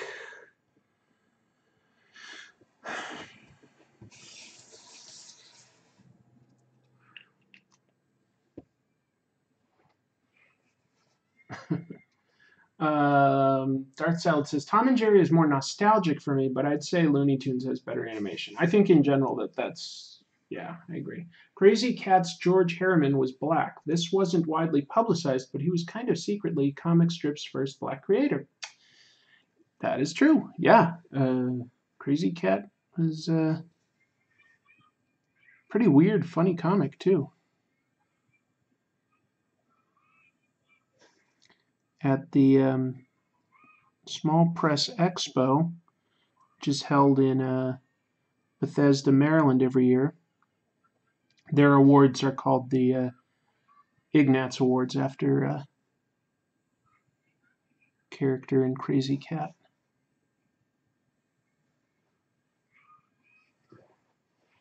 One of my favorite comic book conventions. I love it. I don't really get to go anymore now that I've moved to the other side of the country, but for 10 years, that was one of my all-time favorite comic book conventions. Just focusing on independent, self-published, small press comics. And there was just, the reason I liked it was there was so much passion. And you could find really unique things that people cared about that were really, really well done.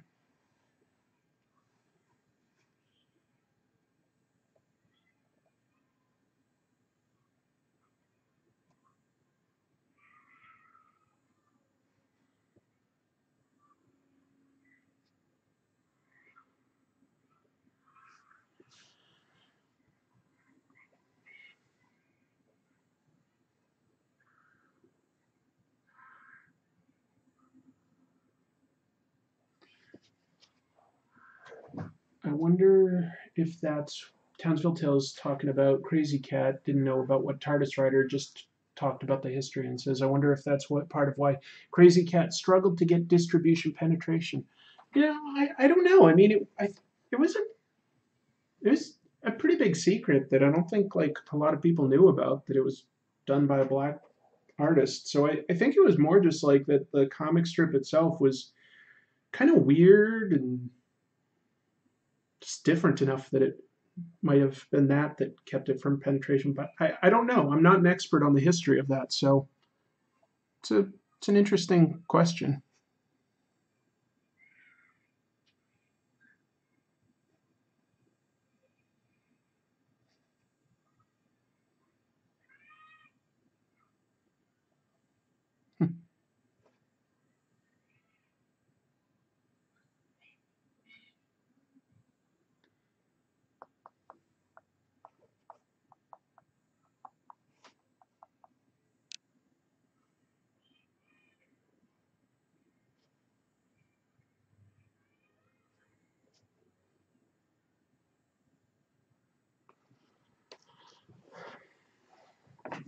I miss the heyday of good comic strips where you could always count on reading something fun and entertaining on Sundays. We didn't always have like a regular Sunday subscription in my house, but like I'd always sort of ask them, like, can we get the Sunday paper? And it was really just so that I could read the funnies. That's what I liked.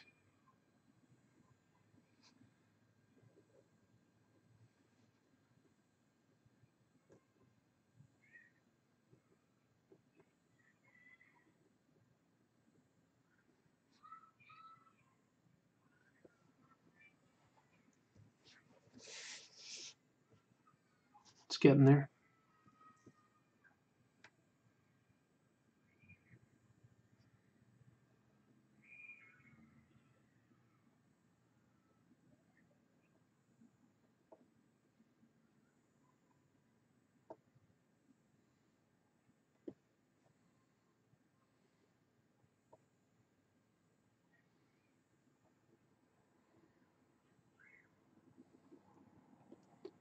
I'm really excited for my trip to Japan and Hong Kong in a month.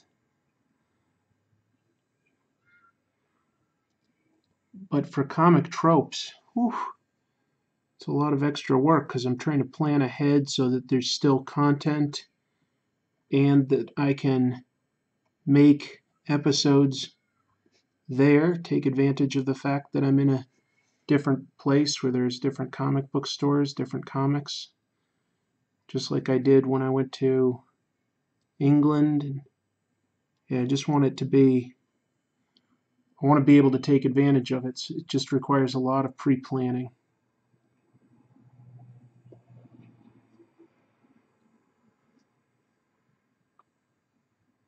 But I'm trying to make something special for everybody out there, like make it something entertaining for all, not just people that are into manga, people that don't understand manga, but like if people know manga, like that they get something a little extra out of what I'm going to do.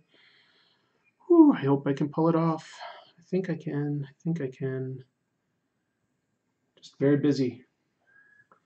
Very busy, busy, busy. Busy, busy, busy. Yo. Yo, this is how I talk now. Welcome to Comic Tropes. You didn't know that this was my real voice? Fool. This is just how I talk, man. Alright, maybe that was annoying. I don't know. I slipped into a weird voice there.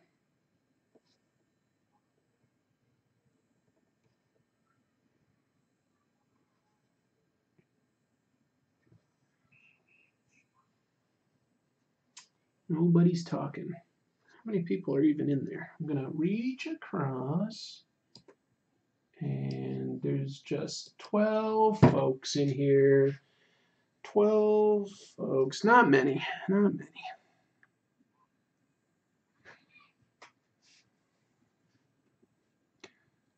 That's okay.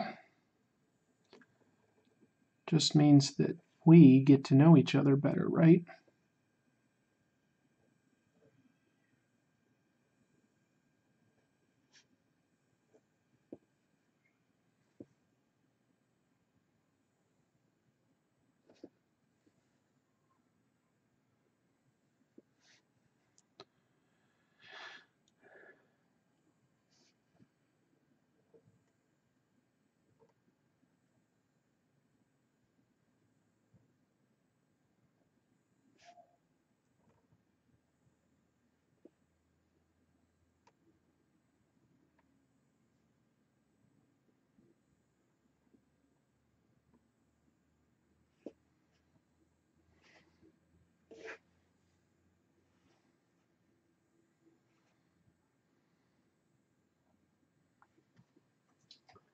One-twelfth of the chat reporting for duty. Thank you, Darth Salad. Appreciate that. Yeah, well, I mean, I've been going almost 2 hours now, so sometimes that also just like makes me putter out a little bit.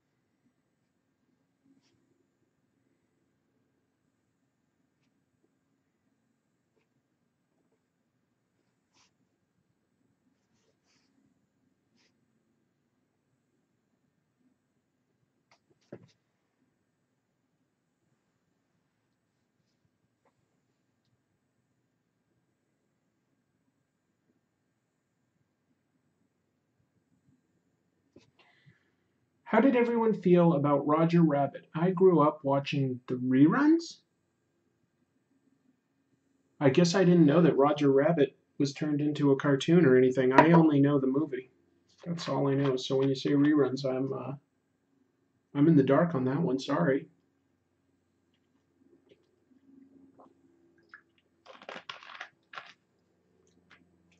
Huh.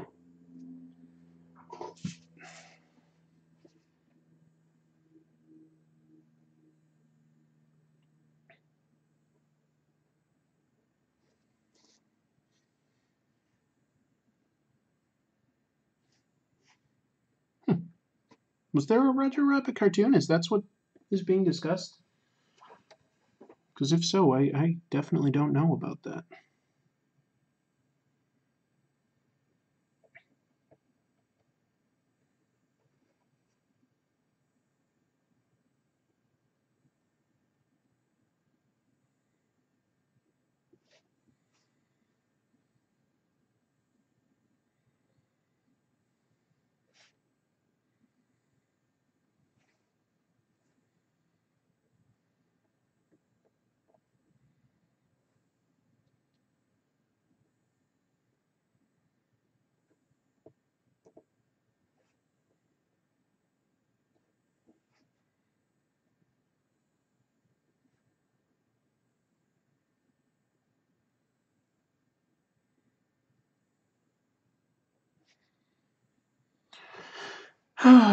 Ooh, I'm fading a little. I'm drawing something while watching and listening to you. It keeps me relaxed somehow. Well, thank you, Anubis. I exude calmness, confidence. I'm just a wonderful person all around. I'm also humble. Um, very humble. I smell good. Physically very fit. Like frequently get contacted by the people that star in Marvel movies saying like, you know, how can I look like you? Say, eat more cheeseburgers. On it.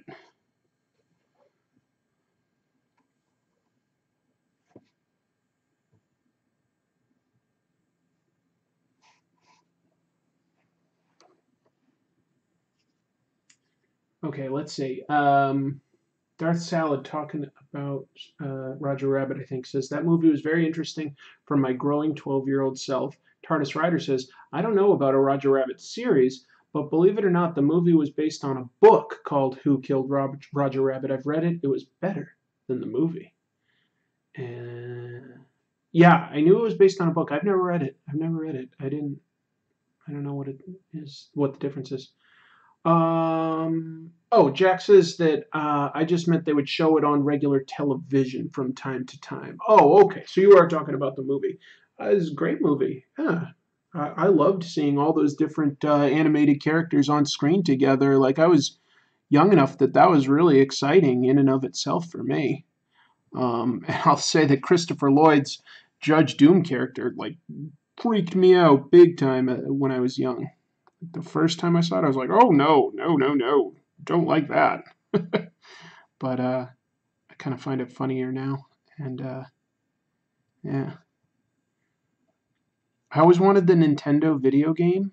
Never got it. Now I've seen, like, of course, like Angry Video Game Nerds review of it, and I guess I dodged a bullet because apparently it's a really terrible video game. But I definitely remember it. And I didn't even have a Nintendo. I was just like, oh, can we get a Nintendo so I can play Roger Rabbit? Kids have bad goals sometimes. Bad goals in life.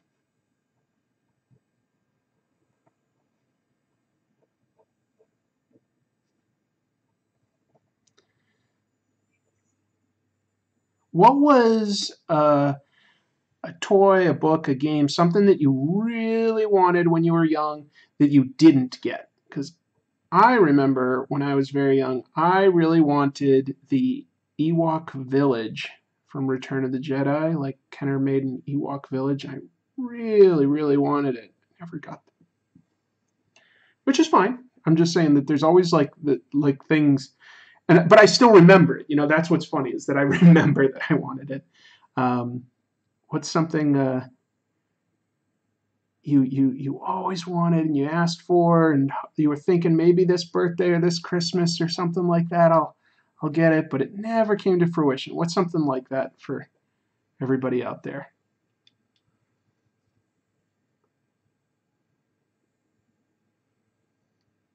Mind the Comics says that Roger Rabbit the movie was pretty cool when it came out, but Mary Poppins from the mid '60s was even more amazing.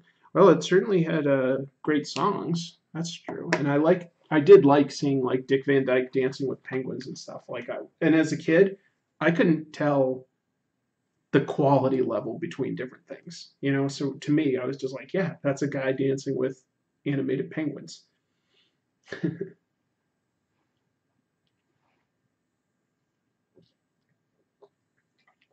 TARDIS Rider is bragging about having a new Les Paul. That's awesome, man. I wish I could play a musical instrument. I have no musical aptitude. Jack Pride, I always wanted any type of toy gun or sword. I never got any of those. Yeah, I'm trying to think if there was anything else. Like, for me, it was just like, hello, Mr. Who. Um, yeah, I remember. I mean, so I was a preteen when Return of the Jedi came out, but that was like I loved it. You know, I loved Return of the Jedi. That was Star Wars was so cool. And my next door neighbor had like all the Star Wars action figures, and I had like 8. I didn't have many. In other words, eight is fine, but I didn't have many. And I really wanted that Luke Skywalker in the black outfit, the Jedi black outfit. Oh, I wanted that so badly. And to my parents' credit, I do remember them looking at stores several times, and we just never came across it. So that was one I wanted as a kid, but I never got it. All right, see you, Darth Salad. I may take a break and then come back later because this is definitely a piece that's going to take a lot of time. I haven't even started on the main character. There's a hell of a lot of details I want to add to everything here, including a lot of cave texture. But thanks for stopping by. Townsville Tale says there were always bigger things from toy lines that I had smaller stuff. I guess it means he had the smaller things, yeah.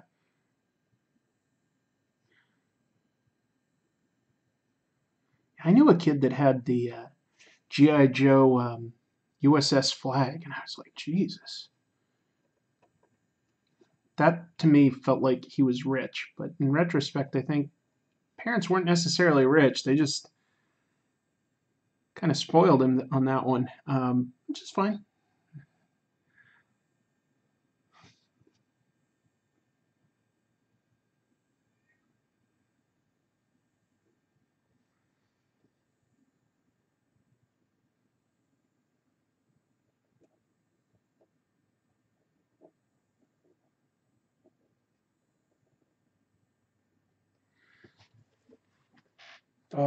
Did someone know about other French author instead of Hergé and Mobius? Did someone know?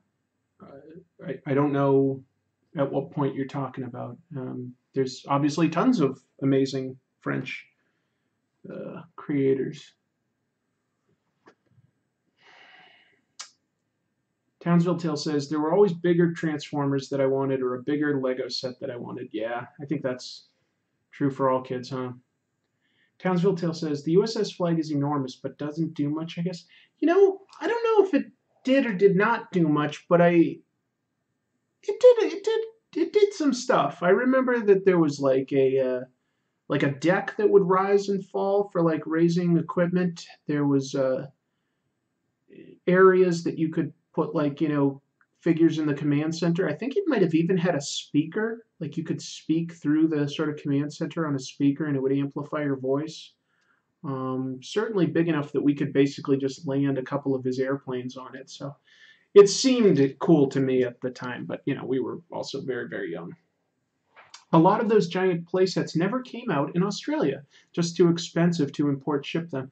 I would think that sometimes I think instead of importing them, they just find a local toy company and they sort of like give them the license to produce it. But like that company has to reach out to Hasbro and prove that they could make it on a quality level. So, there were instances of some of this stuff getting produced in other countries, not directly by Hasbro, but yeah, that's too bad that didn't come, I guess. Or not, who knows, Sometimes wanting something and not having it, like, it's kind of good, I think, for you. You have a little bit of desire and it's unfulfilled. That's real life. So I think it's kind of good sometimes for kids to want stuff that they don't end up getting. Maybe I'm just trying to justify my existence. I don't know.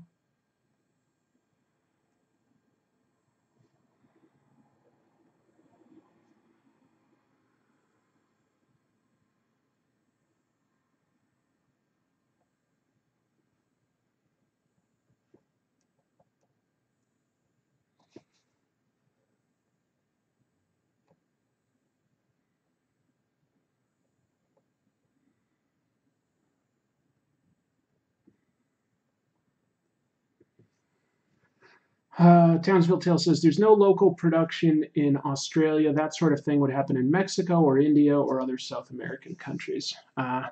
Yeah, well, I guess when I was describing that, I was thinking of how India and South America did get a bunch of those toys. But yeah, it's because they probably had cheap manufacturing facilities already. My cat is meowing at me. He wants either attention or food. Probably attention.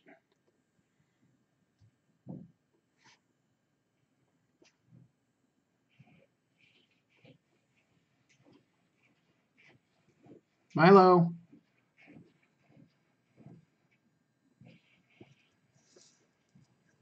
I'm gonna have to let him in, or he'll scratch the door.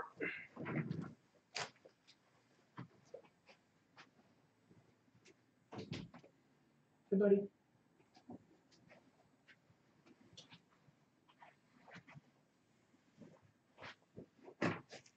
Let's see. Anubis says Black Sad was published by a French company, but the authors are Spanish, but I don't think it counts like one. I've always, yeah, Black Sad is a great comic, first of all, and at least in terms of the art. Love the artwork. Amazing. I've always sort of counted it as a French comic because it's published by a French publisher in French. So it almost doesn't matter that the creators are Spanish to me, but that's just my take on it. Mind the Comics says, when I was 10, I got my Spectrum 48K computer. That night, I got it. The night I got it, it became my first ever all-nighter. By 8 a.m., my dad came in my room and asked if I had got up early to play. I said, yeah. Apparently you have a video about European comics. Okay, well, that sounds interesting. Fun fact, Mobius inspired a lot of Japanese artists like Miyazaki and the creator of Gravity Rush. Yep. You know what? I am going to switch to a different brush and just sort of veg out a little on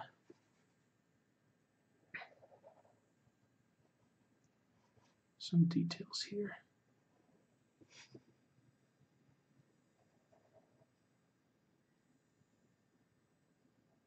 Hi, Milo.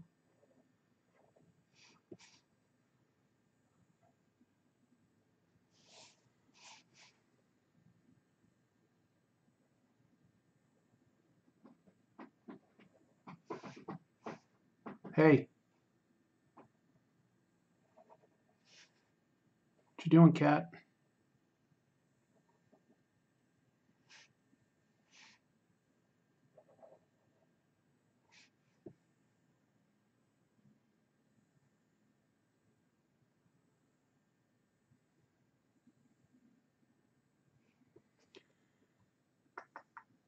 There's a surprising amount of cultural exchange between France and Japan.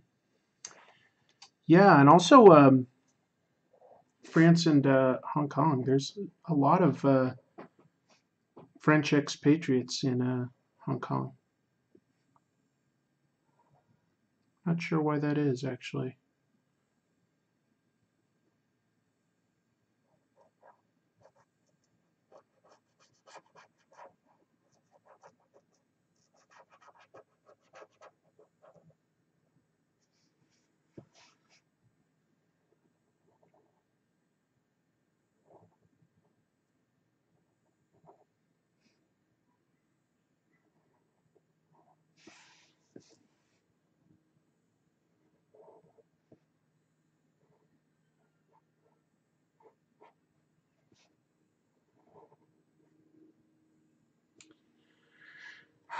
I commented on your TMNT video, but I thought I'd say it here too. You can straighten your Donatello bow staff accessories by submerging them in hot but not boiling water. Oh, okay. Thanks for the tip. If I ever move into a house where I've got some space to display them, I'll work on improving them. That would be nice. If that doesn't happen anytime soon, I'll probably just sell them off or give them away to a friend that's more into it than I am, because there's no point in having it if I can't really display or show it.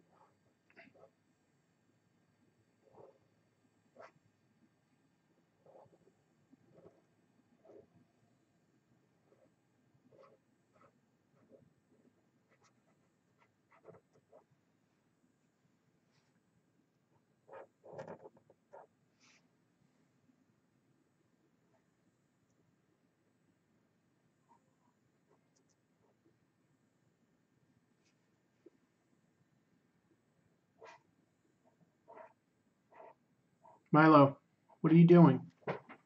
Hey.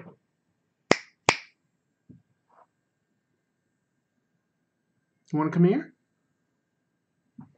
Come here.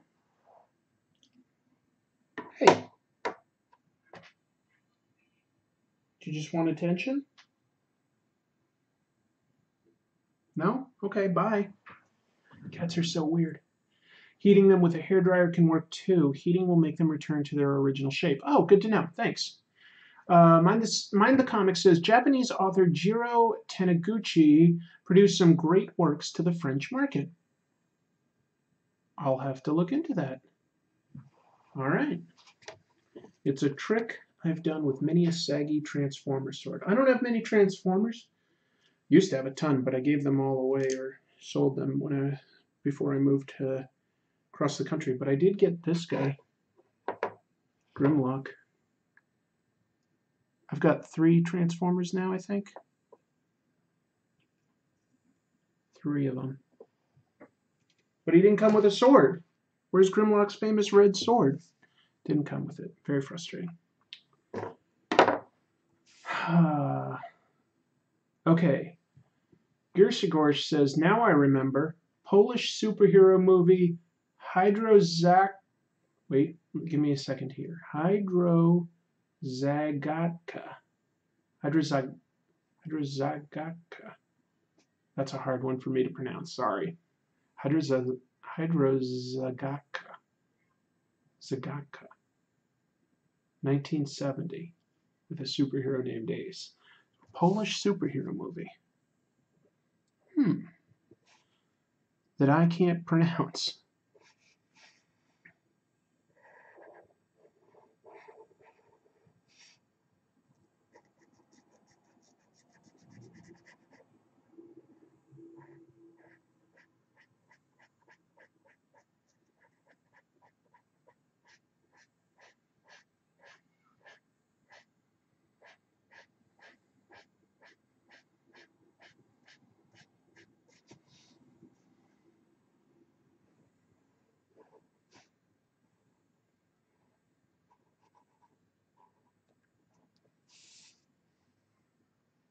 Grimlock has 5mm fist holes, so if you get Swoop or any of the other Dinobots who have swords, he can use theirs.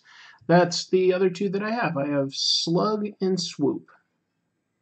I liked the Dinobots when I was young, so when I saw these in stores, I said, I'm going to get the Dinobots and combine them into whoever they combine into.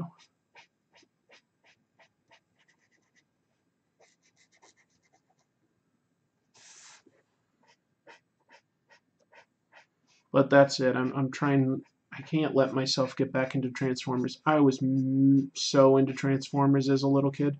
I've mentioned this on another stream, but not everybody has probably heard it.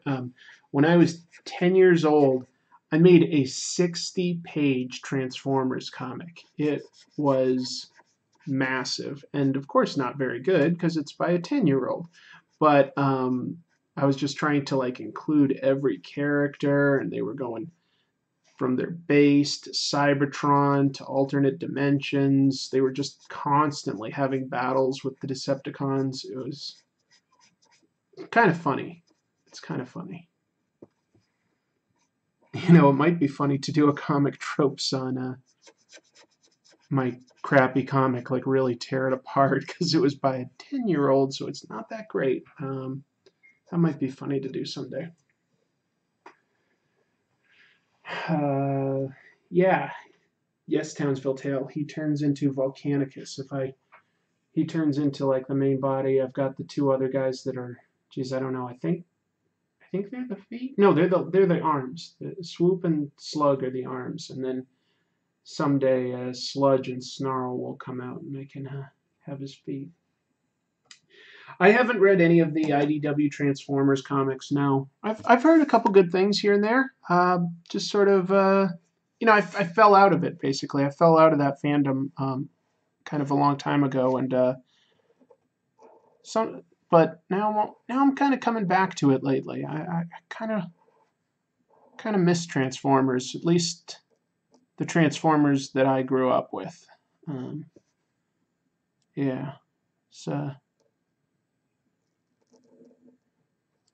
I loved them as a kid. I had so many.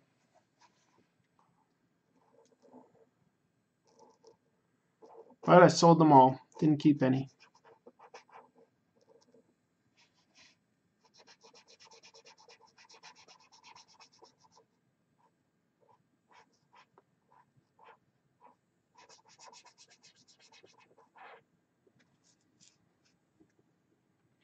They're interchangeable. They can be arms or legs. Oh, okay. Well, that's cool. But I'll just have to wait until I have 2 more so that I can make a whole body.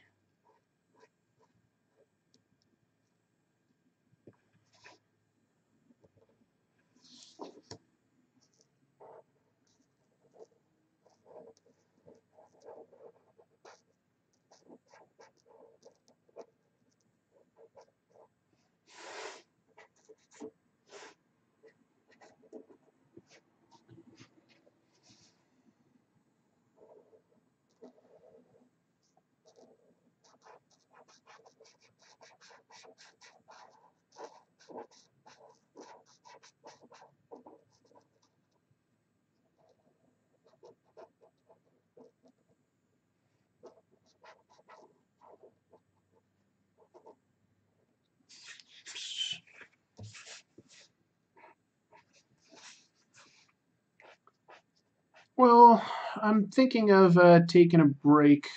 I'll probably be back on later today, and if I can't manage that, tomorrow afternoon, because I really do want to get this done, but I'm flagging a little. I need to have some food, get my energy up, and also prepare a few things on the comic tropes video that I'm making for this week.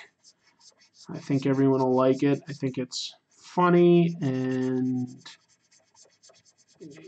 still like about comics that people know about, and just probably an area that hardly anyone remembers. I hope.